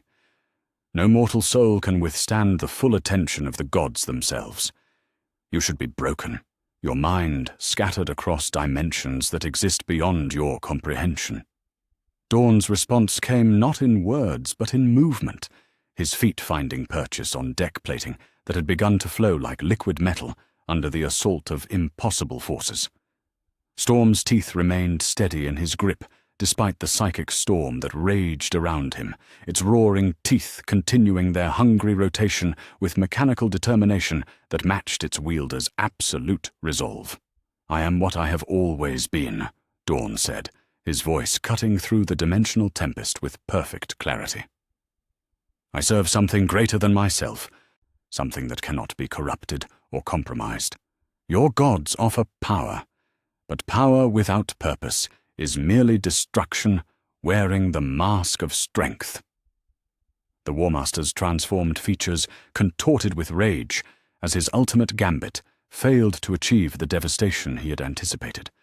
Where the psychic storm should have shattered Dorn's mind and left his body vulnerable to possession, it had instead revealed the true depth of the Praetorian's unshakable nature.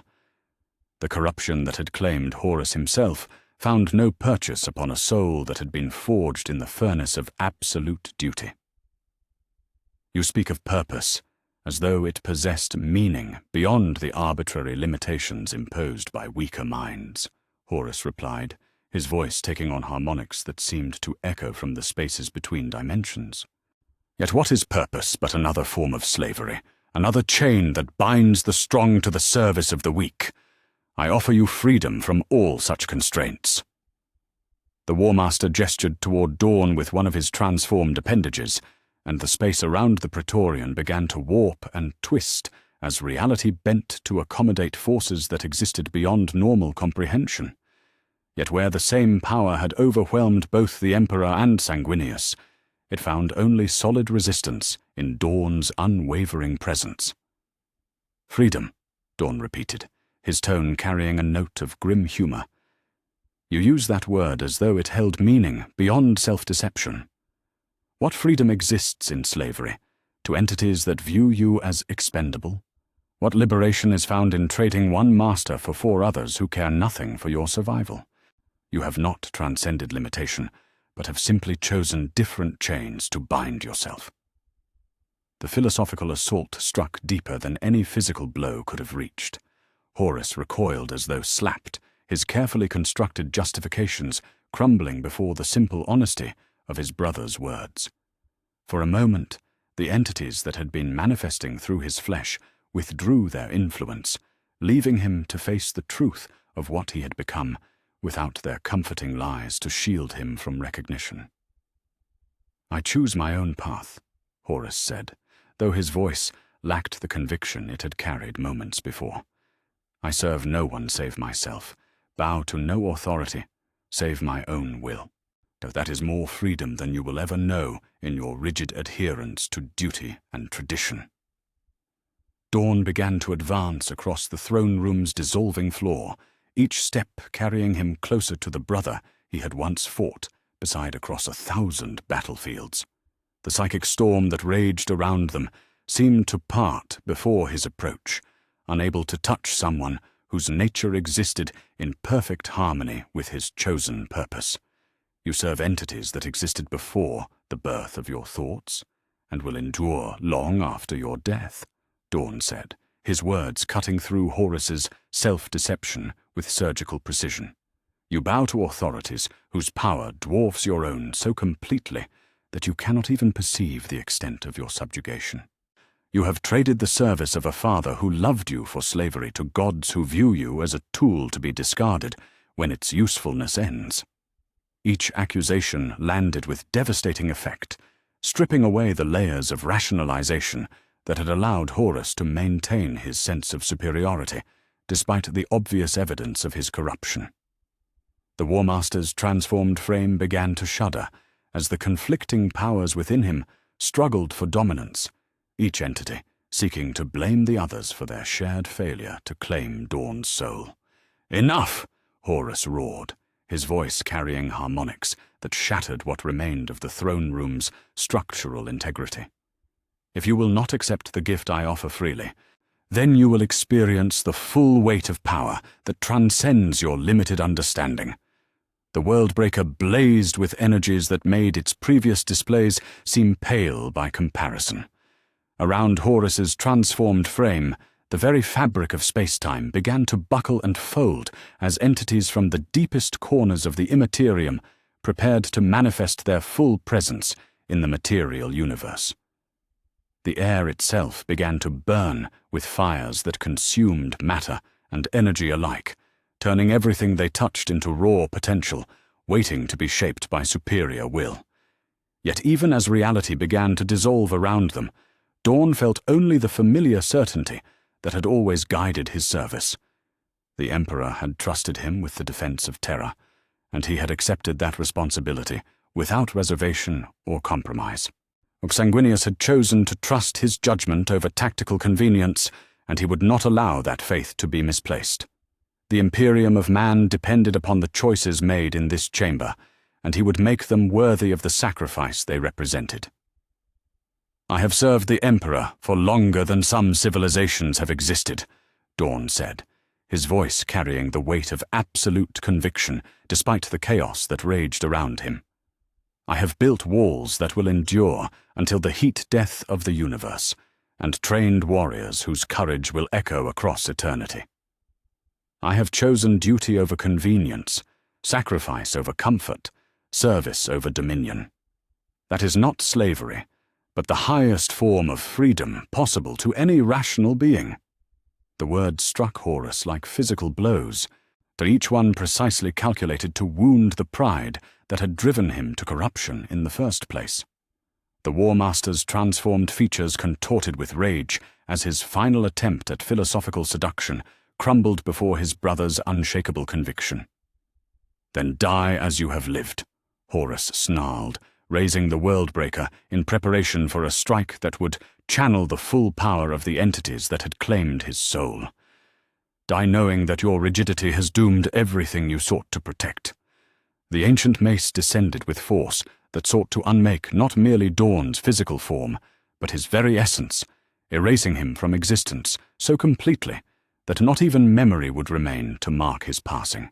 For the blow carried within it the combined hatred of four powers that had spent eons seeking to corrupt and claim the souls of mortals, their frustration at Dorn's resistance focused into a single moment of absolute destruction. Yet Dorn did not retreat or seek to deflect the attack. Instead, he'd charged forward into the heart of the psychic storm, Storm's teeth raised before him like a banner of defiance. The Chainsword's roaring teeth bit into energies that existed beyond normal matter, their mechanical hunger proving more than equal to the task of cutting through forces that claimed dominion over reality itself. The collision between Chainsword and Mace sent shockwaves through dimensions that existed beyond normal perception. The throne room's remaining architecture disintegrated completely, but leaving them standing in a void that existed between the material universe and the realm of pure thought. Yet in that emptiness, surrounded by powers that sought to tear creation apart and rebuild it according to their malevolent vision, Dorn remained steadfast in his purpose. He was the unyielding one, the Praetorian of Terra, the son who had never bent before impossible odds or compromised with corrupting influences. He was what the Emperor had made him to be, and what he had chosen to remain despite every temptation to become something else. Storm's teeth carved through the energies surrounding Horus's transformed frame, its hungry teeth chewing through barriers that existed beyond normal physics. Behind the Chainsword came Dorn himself, his massive frame moving with the inexorable certainty of an avalanche, as in his eyes burned the light of absolute conviction, the knowledge that some things were worth any sacrifice to preserve. The killing blow was only heartbeats away. Chapter 9. The Killing Stroke. Storm's teeth carved through reality itself as Dorn pressed his charge, the Chainsword's roaring teeth biting into energies that existed beyond normal matter. The ancient weapon had tasted the blood of traitors across 1,000 worlds, yet never had it faced a test as profound as this.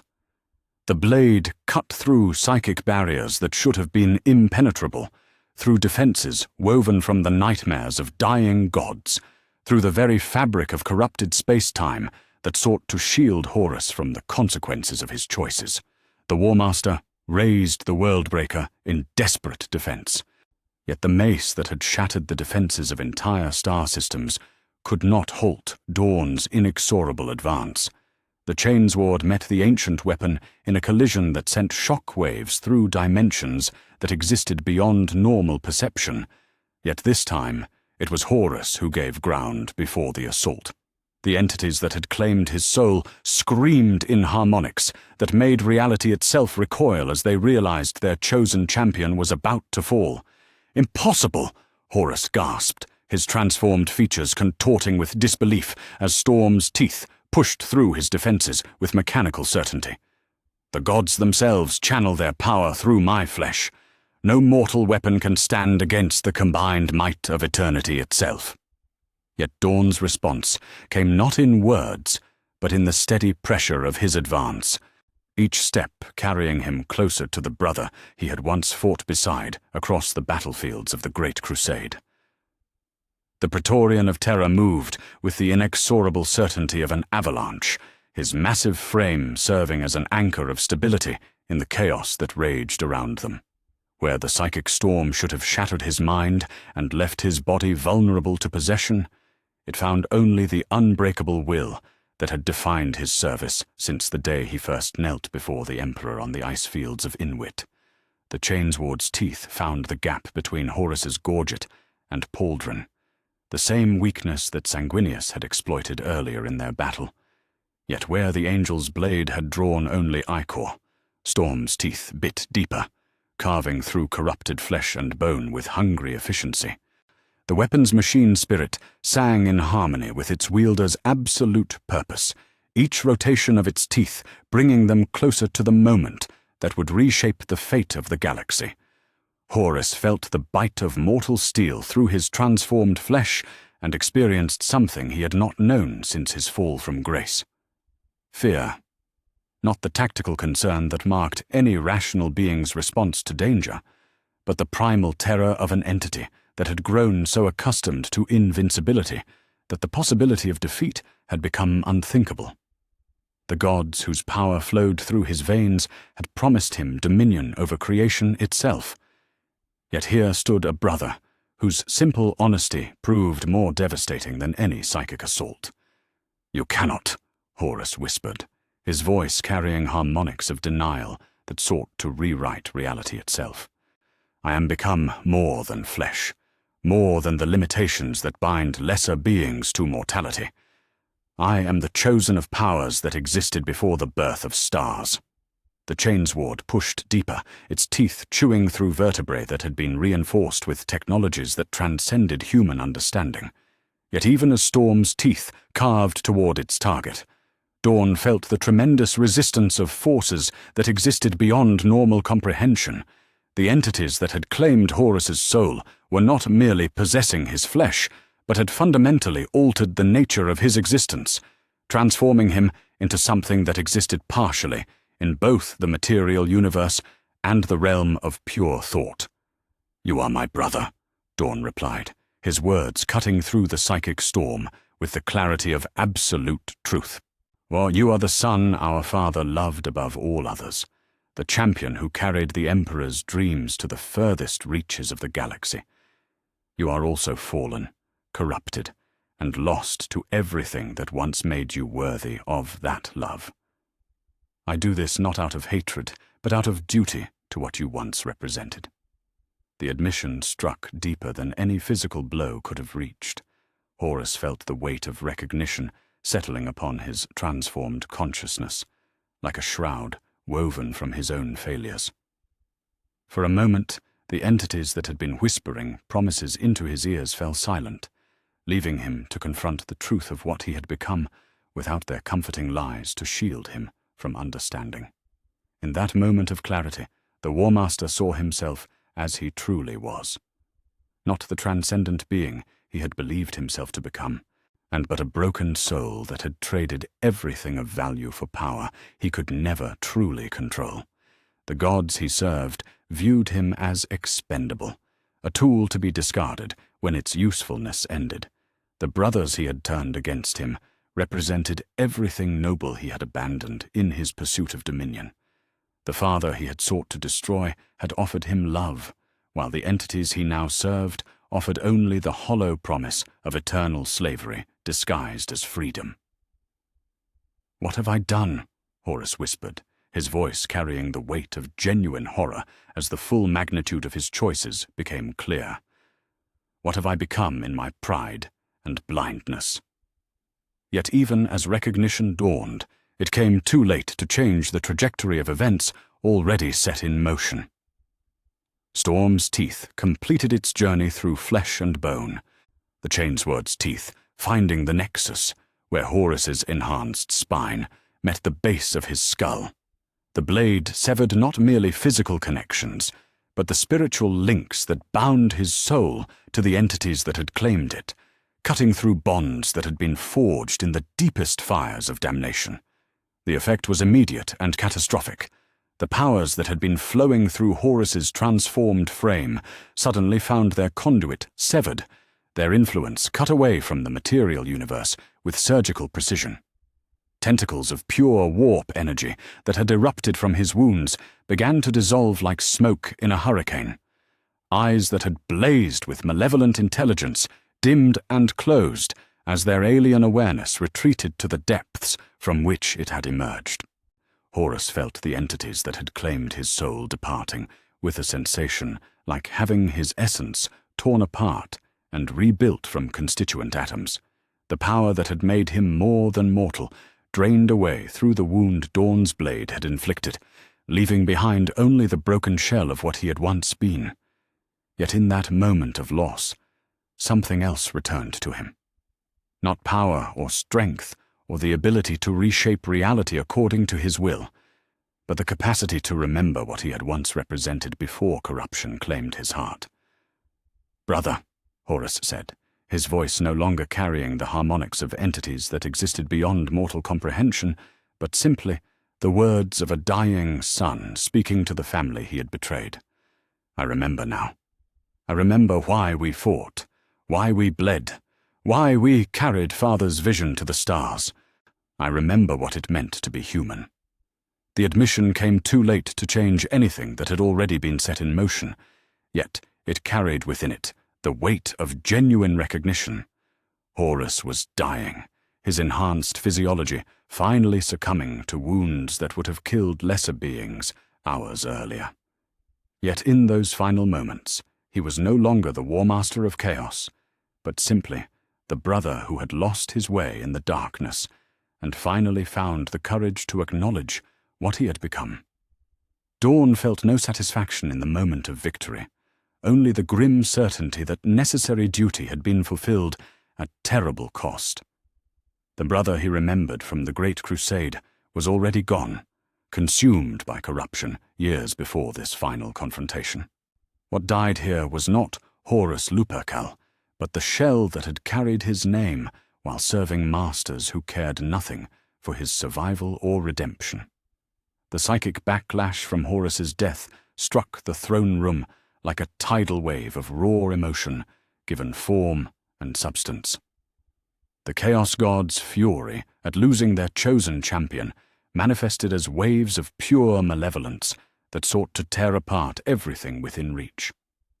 Lesser beings would have been driven mad by the assault, their minds shattered by forces that existed beyond rational comprehension. Yet Dorn stood firm against the storm, his unwavering nature serving as an anchor that no amount of supernatural fury could drag from its position. What the same absolute honesty that had made him immune to corruption now protected him from the consequences of destroying that corruption's greatest champion. He was the unyielding one, and he would not bend before powers that sought to punish him for doing what honor demanded. Behind him, the Emperor and Sanguinius struggled to their feet as the psychic storm began to subside. The master of mankind's golden armor sparked with residual energies, his immortal frame bearing wounds that spoke to the tremendous forces they had faced and overcome. Sanguinius bore broken wings and a dozen other injuries that would have crippled lesser beings, yet his eyes blazed with something approaching relief as he witnessed the end of their corrupted brother's suffering. "It is finished," the Emperor said, his voice carrying harmonics that seemed to restore hope to a universe that had forgotten what victory felt like. "The War Master is no more. The corruption that claimed him has been cut away at its source." Yet even as he spoke those words, the Emperor's gaze lingered upon the shell of what had once been his most beloved son. Horus's body lay broken upon the dissolving floor of the throne room, his transformed features slowly resuming their original appearance as the entities that had possessed him retreated to the deepest corners of the Imperium. In death, he looked almost peaceful, as though some burden too terrible to bear had finally been lifted from his shoulders. Dorn stood over his fallen brother's form, Storm's teeth still humming with residual energy from its passage through dimensions that existed beyond normal space. What the Chainsword's machine spirit seemed somehow satisfied, as though it understood the significance of what it had accomplished. Yet there was no triumph in the Praetorian's bearing, only the quiet satisfaction of duty fulfilled, despite its terrible cost. "He remembered," Dorn said quietly, his words meant for his father and remaining brother alone. In the end, he remembered what he had been before the corruption claimed him. That has to count for something. The Emperor nodded slowly, his ancient features marked by grief that went deeper than any wound could reach. "It counts for everything, my son. It means that despite all the darkness that claimed him, some fragment of the Horus we loved endured until the very end. That is more than I had dared to hope." Around them, the vengeful spirit began its final dissolution as the forces that had been sustaining its existence in the warp retreated with their champion's death. The massive vessel had been transformed into something that existed partially in both realms, yet without Horus's presence to anchor it. The ship was returning to purely material form. They would need to evacuate soon, before the structural damage became too extensive to survive. Yet for this moment, the three survivors stood in silence over the body of the son and brother who had almost destroyed everything they held sacred. The war that had torn the galaxy apart was finally over, ended not by the Emperor's psychic might or Sanguinius's noble sacrifice, but by the unwavering loyalty of the brother who had never learned to compromise with corruption. The future remained unwritten, its possibilities as vast and uncertain as the void between stars. Yet whatever came next would be built upon the foundation of this moment, when duty had proven stronger than corruption and brotherhood had endured, despite every attempt to tear it apart.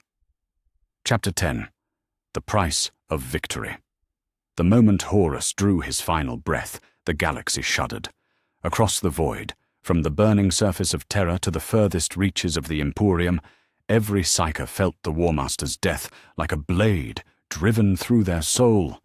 The psychic shockwave rippled through the warp with the force of a collapsing star, carrying with it the death scream of entities whose power had been anchored to the material universe through their fallen champion. On a million worlds, astropaths collapsed in their sanctums, or their minds overwhelmed by visions of golden light piercing through eternal darkness. The traitor fleets orbiting Terra's wounded form suddenly found their resolve crumbling like sand before a hurricane. Without the War Master's presence to bind them together, the individual Legion commanders began to question the wisdom of continuing an assault that had already cost them everything they had once held sacred. Some ships began to disengage immediately, their captains recognizing that whatever had transpired aboard the vengeful spirit had fundamentally altered the nature of their conflict. Yet it was within the dissolving throne room that the true cost of victory became apparent. Dorn stood over his brother's corpse, with Storm's teeth still humming in his grip, but yet something in his bearing spoke to wounds that went deeper than mere flesh and bone. The Praetorian of Terror swayed slightly, his massive frame wavering like a tree that had been cut at its roots, but had not yet realized it was falling. The Emperor saw the tremor in his son's stance and felt something cold settle in his immortal hearts. Dorn had endured the psychic storm that had overwhelmed both him and Sanguinius, had charged through forces that should have torn apart his very essence, had struck the killing blow against corruption itself. Yet victory had come at a price that was only now becoming clear. "Rogel," the Emperor said, his voice carrying harmonics of concern that he had not allowed himself to express throughout the battle. "Your wounds." Dorn looked down at his armor, as though seeing it for the first time. The golden ceramite that had protected him through 1,000 battles was cracked and blackened, its protective systems failing one by one as damage that had been masked by adrenaline and determination finally made itself known. Ichor ran freely from wounds that should have been sealed by his enhanced physiology, pooling beneath his feet in patterns that spoke to internal damage too extensive for even a Primarch's constitution to repair. "I had not noticed," Dorn admitted, his voice carrying the same steady certainty that had always defined his service. "The battle demanded everything. I gave what was required." Sanguinius approached his brother with movements that spoke to his own grievous injuries, yet his concern was focused entirely upon Dorn's condition. The angel's prescient vision showed him glimpses of futures that were already narrowing, possibilities collapsing into a single inevitable outcome. His face, normally radiant with hope that could inspire armies to impossible victories, was marked by grief that cut deeper than any weapon could reach. "Brother," Sanguinius said quietly, his voice carrying harmonics that sought to heal merely by being heard. "Let me tend to your wounds. Together we have faced the impossible and emerged victorious. Together we will see you restored to health." Yet even as the angel reached out with his natural ability to inspire and heal, he felt the extent of the damage that Horus's final gambit had inflicted. Dorn's charge through the psychic storm had protected his mind and soul from corruption, but it had torn apart his physical form in ways that transcended conventional injury. The very forces that had made him immune to Chaos's influence had burned through his enhanced physiology like acid through steel. The Emperor moved to his son's side, golden power flowing from his hands, as he sought to repair damage that should have been well within his abilities to heal. Yet as his energies touched Dorn's wounded form, he encountered resistance that spoke to fundamental alterations in the Praetorian's nature. The same unwavering certainty that had made him immune to corruption now prevented even the master of mankind's power from undoing what had been done. "The wound is not merely physical," the Emperor said, his ancient voice heavy with recognition of truths too terrible to speak aloud. "Your passage through the psychic storm, your resistance to forces that would have corrupted lesser souls, has burned through the connections that bind your spirit to your flesh.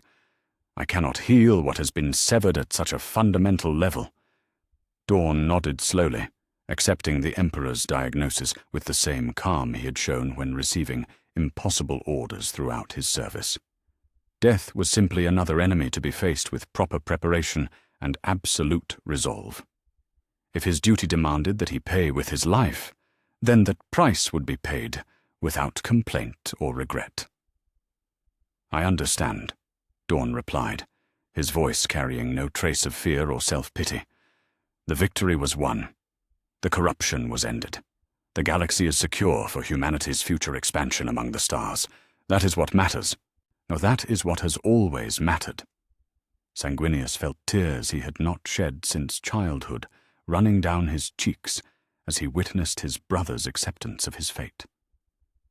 The angel had seen this moment in fragments of prescient vision, yet experiencing it in reality carried a weight that no amount of foresight could have prepared him to bear. 2 brothers lost in a single day, one to corruption and one to the price of opposing that corruption with absolute conviction. "It should have been me," Sanguinius whispered, his voice breaking with grief that transcended mere sorrow to become something approaching anguish. I saw my death in this place. I prepared myself for that sacrifice. Yet here you stand, dying in my stead, and I am left to carry the burden of surviving when better souls have fallen." Dorn turned to face his brother, his movements careful and deliberate, despite the mortal wounds that were draining his strength with each heartbeat.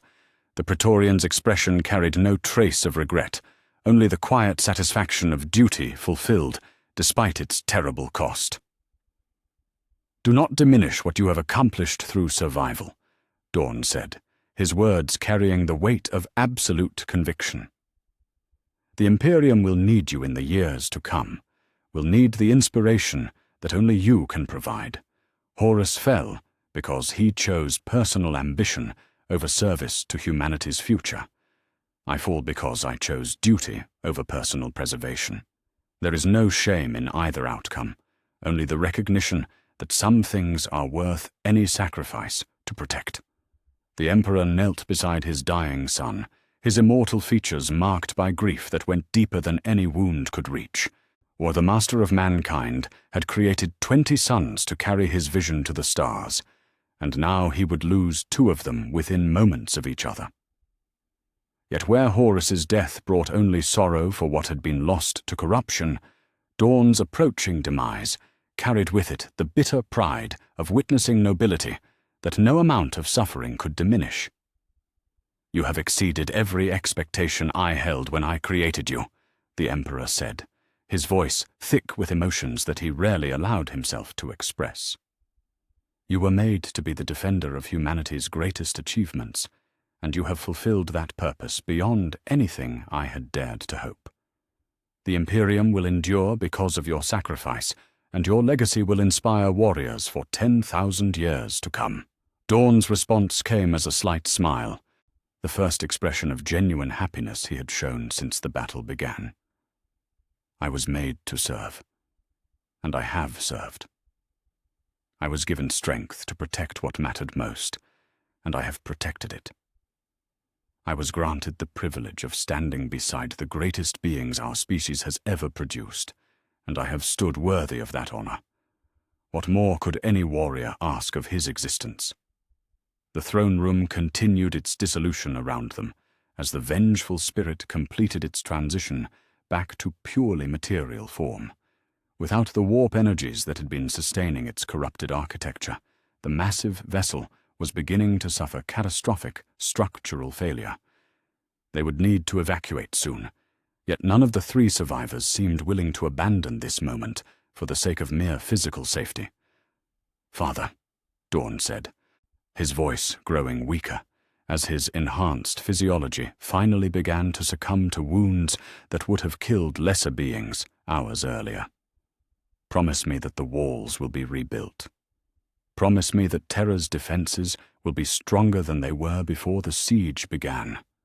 Promise me that humanity's cradle will never again face such danger because its guardians were found wanting." The Emperor nodded, tears that had not fallen for millennia running down his ancient cheeks as he witnessed the end of one whose loyalty had never wavered, despite every temptation to choose an easier path. "I promise the walls will be rebuilt, stronger and more beautiful than before. Your name will be inscribed upon every stone, so that future generations will know who paid the price for their security." Sanguinius moved to his brother's other side, his broken wings folding around them both, in a gesture of protection and comfort that transcended mere physical contact. The angel's prescient vision showed him glimpses of the future that would grow from this moment, possibilities that branched like rivers flowing toward distant seas. In some, the Imperium grew stronger through the inspiration of Dorn's sacrifice. In others, his death became a wound that never fully healed. In all of them, his name was spoken with reverence that bordered on worship. "The blood angels will remember," Sanguinius promised, his voice carrying harmonics that seemed to ease the pain of Dorn's passing. "The Imperial fists will remember. Every warrior who takes up arms in humanity's defense will remember the price you paid to secure their right to exist. Your death will not be meaningless, for it will inspire others to choose duty over comfort, for as long as our species draws breath among the stars." Dorn's breathing grew shallow as his dual hearts struggled to pump blood through arteries that had been severed by forces beyond mortal comprehension. Yet his eyes remained clear and focused, fixed upon the faces of the father and brother who had shared his final battle. There was no fear in that gaze, no regret for choices made or prices paid. Only the quiet satisfaction of a duty completed, despite its ultimate cost. "The dream endures," Dorn whispered, his final words carrying the weight of absolute conviction. "Whatever comes next, whatever challenges await, the dream of unity among the stars endures. That is enough. That has always been enough." The Praetorian of Terror closed his eyes and breathed no more. The silence that followed was not empty, but full, heavy with the weight of recognition that something irreplaceable had passed from the universe. Rogel Dorn, the unyielding one, builder of walls that would endure until the heat death of creation, had paid the ultimate price to secure victory over forces that sought to drag humanity into eternal damnation. Yet even in death, his sacrifice bore fruit. Across the galaxy, Imperial forces felt the psychic echo of his final moments, and found within themselves reserves of courage they had not known they possessed. The example of absolute loyalty defeating cosmic corruption became a rallying cry that would echo through the ages, inspiring countless others to choose duty over personal survival when the moment of testing arrived. The war was over. The War Master was dead. The Imperium had survived its greatest trial through the sacrifice of its most devoted son. And in the growing silence of the dissolving throne room, the future began to take shape around the legacy of the brother who had chosen to stand unbreaking against the darkness, no matter the cost. Chapter 11. The Imperium Transformed.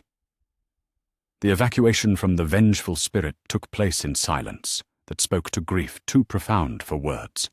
Dorn's body was carried from the dissolving throne room by custodians whose golden armor bore the scars of battles fought throughout the ship's corrupted interior. The Praetorian of Terror had fallen in victory, and his remains would be honored with ceremonies befitting the greatest hero in the Imperium's history. Yet even as they bore him toward the extraction point, the consequences of his sacrifice were already reshaping the galaxy around his legacy. Across the void, the traitor fleets that had besieged Terra for months began their retreat with haste that bordered on panic. Without the War Master's presence to bind them together, the individual Legion commanders found their resolve crumbling, like walls built upon foundations of sand. Some sought to salvage what they could from the wreckage of their rebellion, gathering loyal elements for a fighting withdrawal toward the Maelstrom or the Eye of Terror. Others simply fled, their ships scattering across the galaxy like leaves before a hurricane. The sons of Horus, bereft of the patriarch who had given their legion meaning, suffered the most complete dissolution. To captains who had followed Horus out of love rather than ambition, found themselves questioning everything they had believed about their cause. Some turned their weapons upon former brothers who refused to abandon the corruption that had claimed their gene sire. Others sought absolution through death, hurling their ships into Terra's gravity, well in acts of desperate penance. Yet it was not merely the traitor forces that were transformed by the War Master's death. The loyalist defenders, who had endured months of siege warfare that had pushed them beyond every limit, found themselves infused with purpose that transcended mere survival.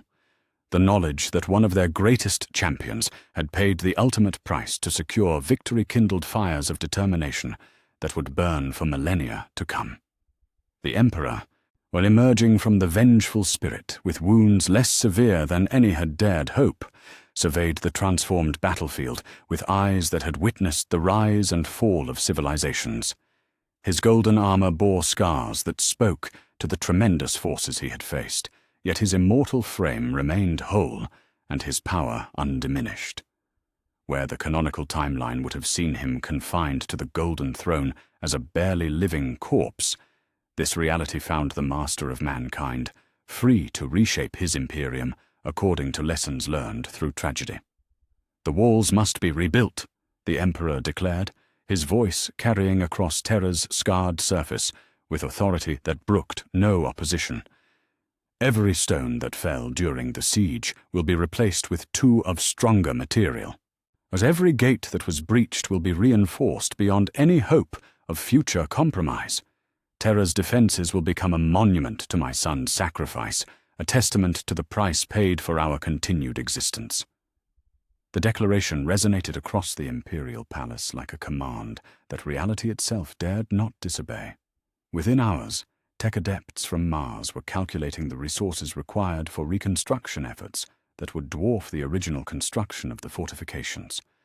Architects who had designed defensive positions across the galaxy found themselves summoned to create plans that would transform Terra into the ultimate bastion of human achievement. Yet the physical reconstruction was only one aspect of the transformation that swept through the Imperium in the wake of Dorn's sacrifice. Sanguinius, his wings bearing scars that would never fully heal, but his spirit unbroken by grief, accepted the burden of becoming Terra's new defender. The Angel of Bol had never sought such responsibility, preferring the freedom of void warfare to the constraints of static defense, yet he understood the symbolic importance of the role. "I am not Rogel Dorn," Sanguinius declared before the assembled lords of the Imperium, his voice carrying harmonics that seemed to heal the very air through which they travelled. "I lack his mathematical precision, his absolute certainty, his unwavering nature that made him immune to doubt or compromise. Yet I carry within my heart the memory of his sacrifice and the determination to prove worthy of the trust he placed in me through his final actions." The Imperial fists, bereft of their gene father, channeled their grief into fury that burned with the intensity of dying stars. Captain General Sigismund, now elevated to chapter master in the aftermath of the siege, spoke for his brothers when he swore oaths that would echo through the ages. The Legion would be reorganized, its companies spread across the galaxy to hunt down every traitor who had participated in the rebellion. No corner of space would provide sanctuary for those who had betrayed their sacred duty. "We are the sons of Rogel Dorn," Sigismund proclaimed, his voice carrying across Terra's rebuilt parade grounds, where 10,000 warriors stood in perfect formation. "We are the heirs of the unyielding one, the inheritors of his absolute conviction and unwavering loyalty. Let the traitors flee to whatever holes they can find among the stars. We will find them. We will face them. We will remind them of the price that must be paid for treachery against the throne." The transformation extended beyond mere military reorganization to encompass the very philosophy that guided the Imperium's expansion among the stars. Dorn's example of absolute sacrifice in service to duty became the cornerstone of new doctrines that were taught in training academies from Terra to the furthest frontier worlds. His final charge through the psychic storm, his immunity to corruption through unwavering honesty, his willingness to pay any price for victory, became the template for how Imperial warriors should conduct themselves in the face of impossible odds. Across 1,000,000 worlds, PDF commanders found themselves studying recordings of the battle aboard the Vengeful Spirit, analyzing how tactical flexibility combined with unbreakable will had overcome enemies that seemed beyond mortal resistance.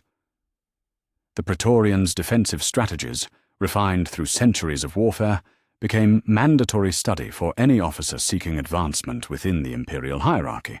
His architectural principles were applied to fortifications that would guard humanity's expansion for 10,000 years to come.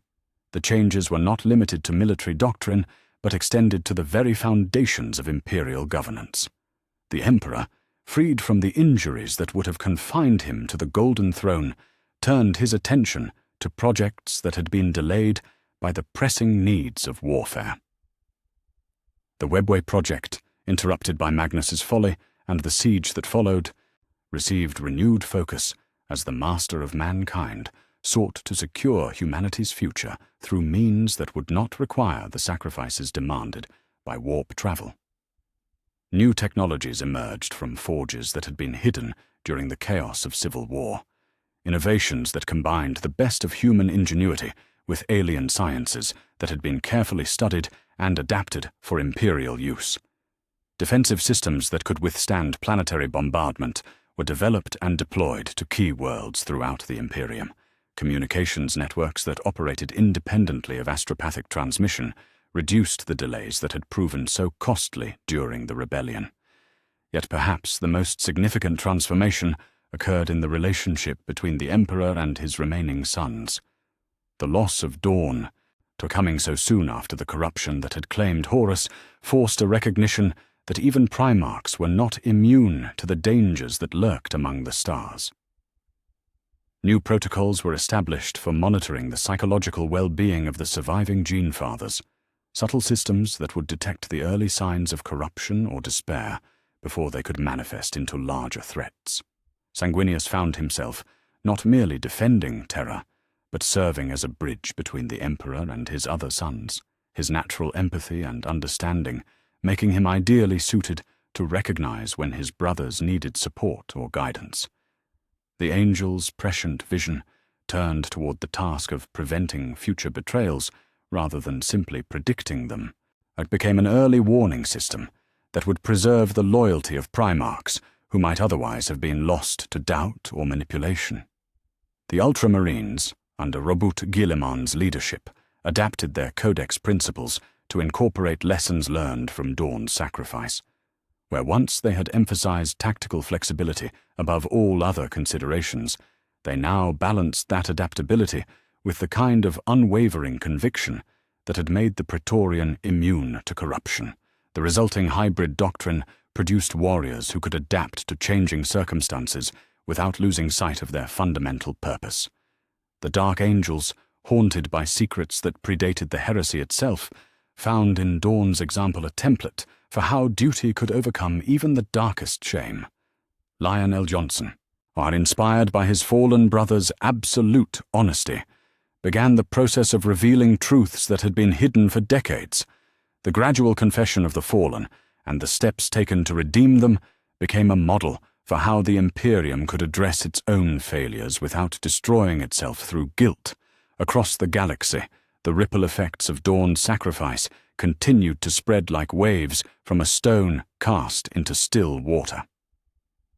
Forge worlds that had remained neutral during the heresy declared renewed loyalty to the throne, their tech priests recognizing that the alternative to imperial rule was the kind of chaotic dissolution that had claimed the traitor legions. Rogue trader dynasties that had been quietly hedging their bets suddenly found religion, or their captains swearing oaths of service that bound them to the Emperor's vision for millennia to come. The changes were not uniformly positive, for any transformation of such magnitude inevitably created new problems even as it solved existing ones. The cult of Dorn's sacrifice, while inspiring to most Imperial citizens, occasionally manifested in extremist movements that interpreted his example as justification for reckless self-destruction in the face of any challenge. Zealots who misunderstood the nature of his final choice sometimes threw away their lives needlessly, believing that death itself was the highest form of service to the throne. Yet these excesses were corrected through the wisdom of leaders who understood the true meaning of the Praetorians' legacy. As Dorn had not sought death for its own sake, but had accepted it as the price of victory over forces that threatened everything he held sacred. His example taught that life should be preserved when possible, and expended only when necessary to achieve objectives that could not be accomplished through any other means. The Imperium that emerged from the ashes of the heresy was fundamentally different from what it had been before the rebellion began. Where once it had expanded through the enthusiastic optimism of the Great Crusade, it now grew through the careful determination of an institution that understood the true cost of security among the stars. Every world brought into compliance was fortified according to principles that Dorn had died to protect. as every fleet that sailed between the stars carried with it the knowledge that some prices were worth paying to preserve humanity's future.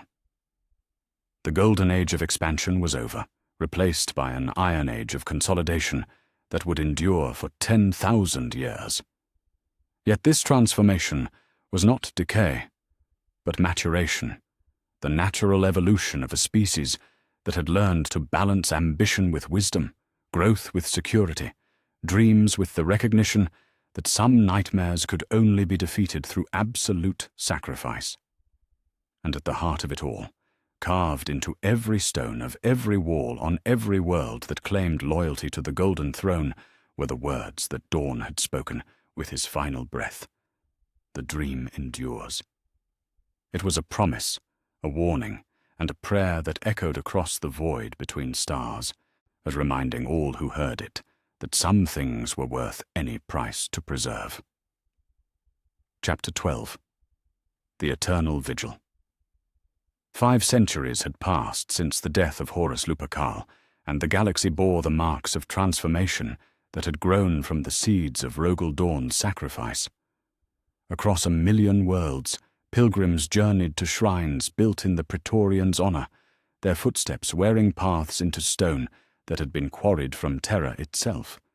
Each shrine bore the same inscription, carved in letters that caught the light of dying suns. The dream endures. The words had become more than mere memorial, but a promise renewed with each generation that chose duty over comfort. The Imperium that had emerged from the ashes of civil war was unlike anything the galaxy had witnessed before. Where once humanity had expanded through the enthusiastic optimism of conquest, it now grew through the careful determination of builders who understood that every gain must be fortified against loss.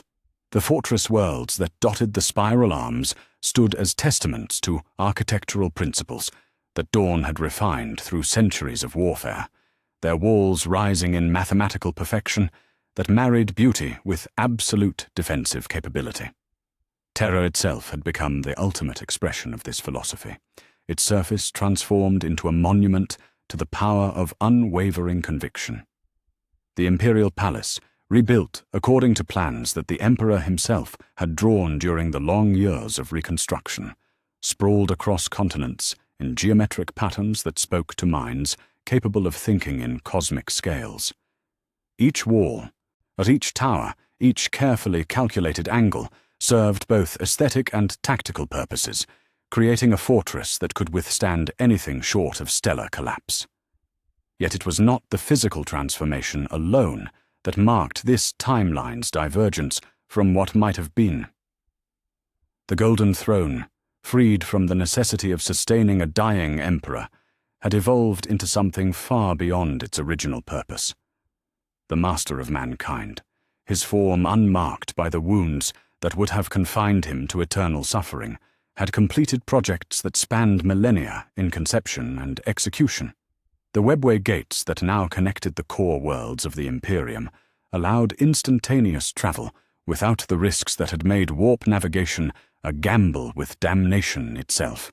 Or the Emperor moved among his people, as he had not done since the earliest days of the Great Crusade, his presence a reminder that some powers remained eternal and uncompromising in their dedication to humanity's future. Yet those who looked closely could see the weight that 5 centuries of rule had placed upon his immortal shoulders.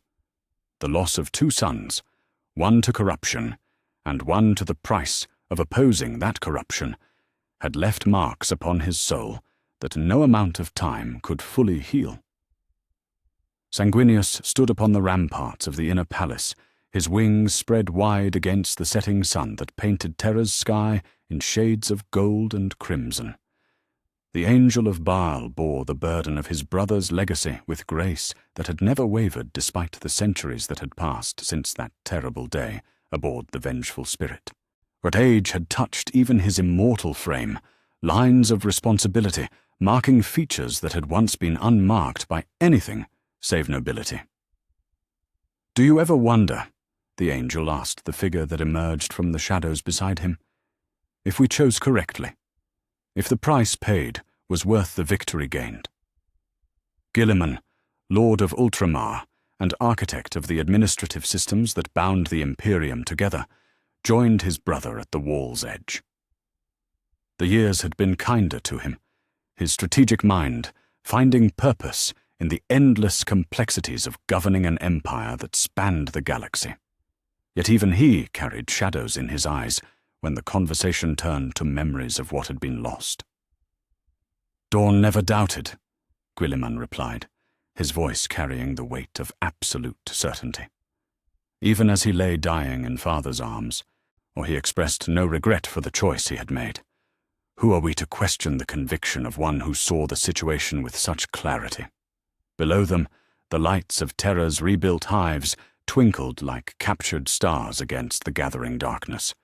Billions of souls went about their daily lives, protected by walls that Dorn had died to preserve, and guided by principles that his sacrifice had made into imperial doctrine.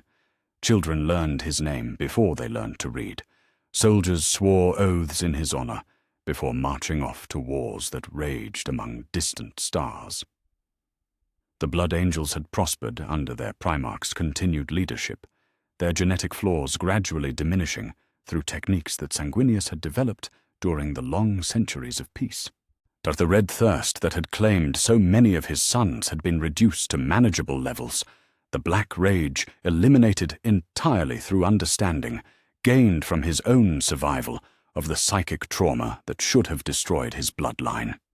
His legion had become exemplars of nobility that inspired entire generations of imperial warriors to heights of heroism that bordered on the miraculous. Yet for all the victories that had been won and progress that had been made, questions remained that no amount of success could answer completely. The Imperium had become stronger, more secure, more capable of defending itself against the threats that lurked in the darkness between stars. But it had also become more rigid, more suspicious of change, more willing to sacrifice individual freedom for collective security. The walls that protected also constrained, the certainty that guided also limited. The traitor legions, scattered to the furthest reaches of the galaxy, had found refuge in the Eye of Terror and other refugees where reality bent to accommodate their corruption. Occasionally they emerged to raid worlds on the Imperium's periphery, testing defenses that had been built according to principles that Dorn had perfected through blood and sacrifice. Yet they never achieved more than localized victories, their fractured command structure ensuring that they could never again threaten the heart of humanity's domain. The Imperial Fists, reorganized into multiple successor chapters after the Second Founding, carried their Gene Father's legacy to every corner of the galaxy where humanity had planted its flag. Their fortress monasteries rose on worlds that had never known defeat, each one a smaller reflection of the principles that had made Terra itself invincible.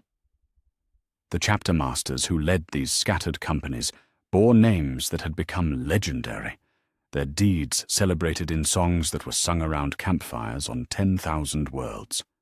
He would have approved, Sanguinius said, his gaze lingering on the massive construction projects that continued to reshape Terra's surface even after 5 centuries of constant work.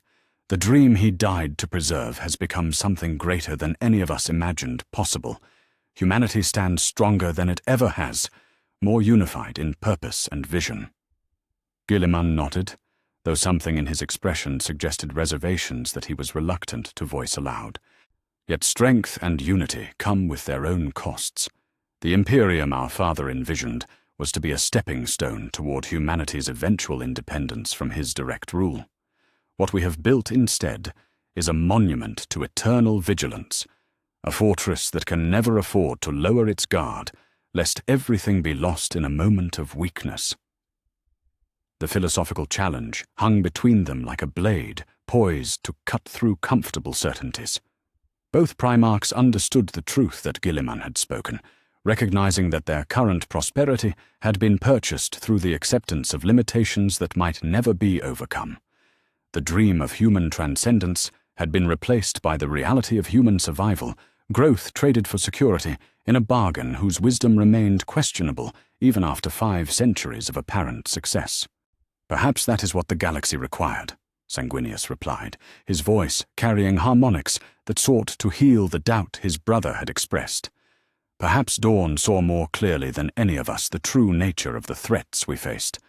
His unwavering nature, his inability to compromise with corruption, may have been exactly what was needed to preserve something worth preserving." The angel's words carried the weight of experience earned through centuries of leadership and loss, victory and sacrifice.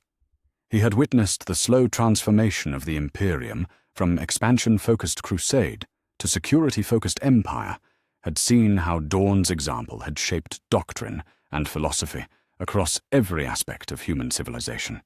The changes had not all been positive, yet neither had they been uniformly negative.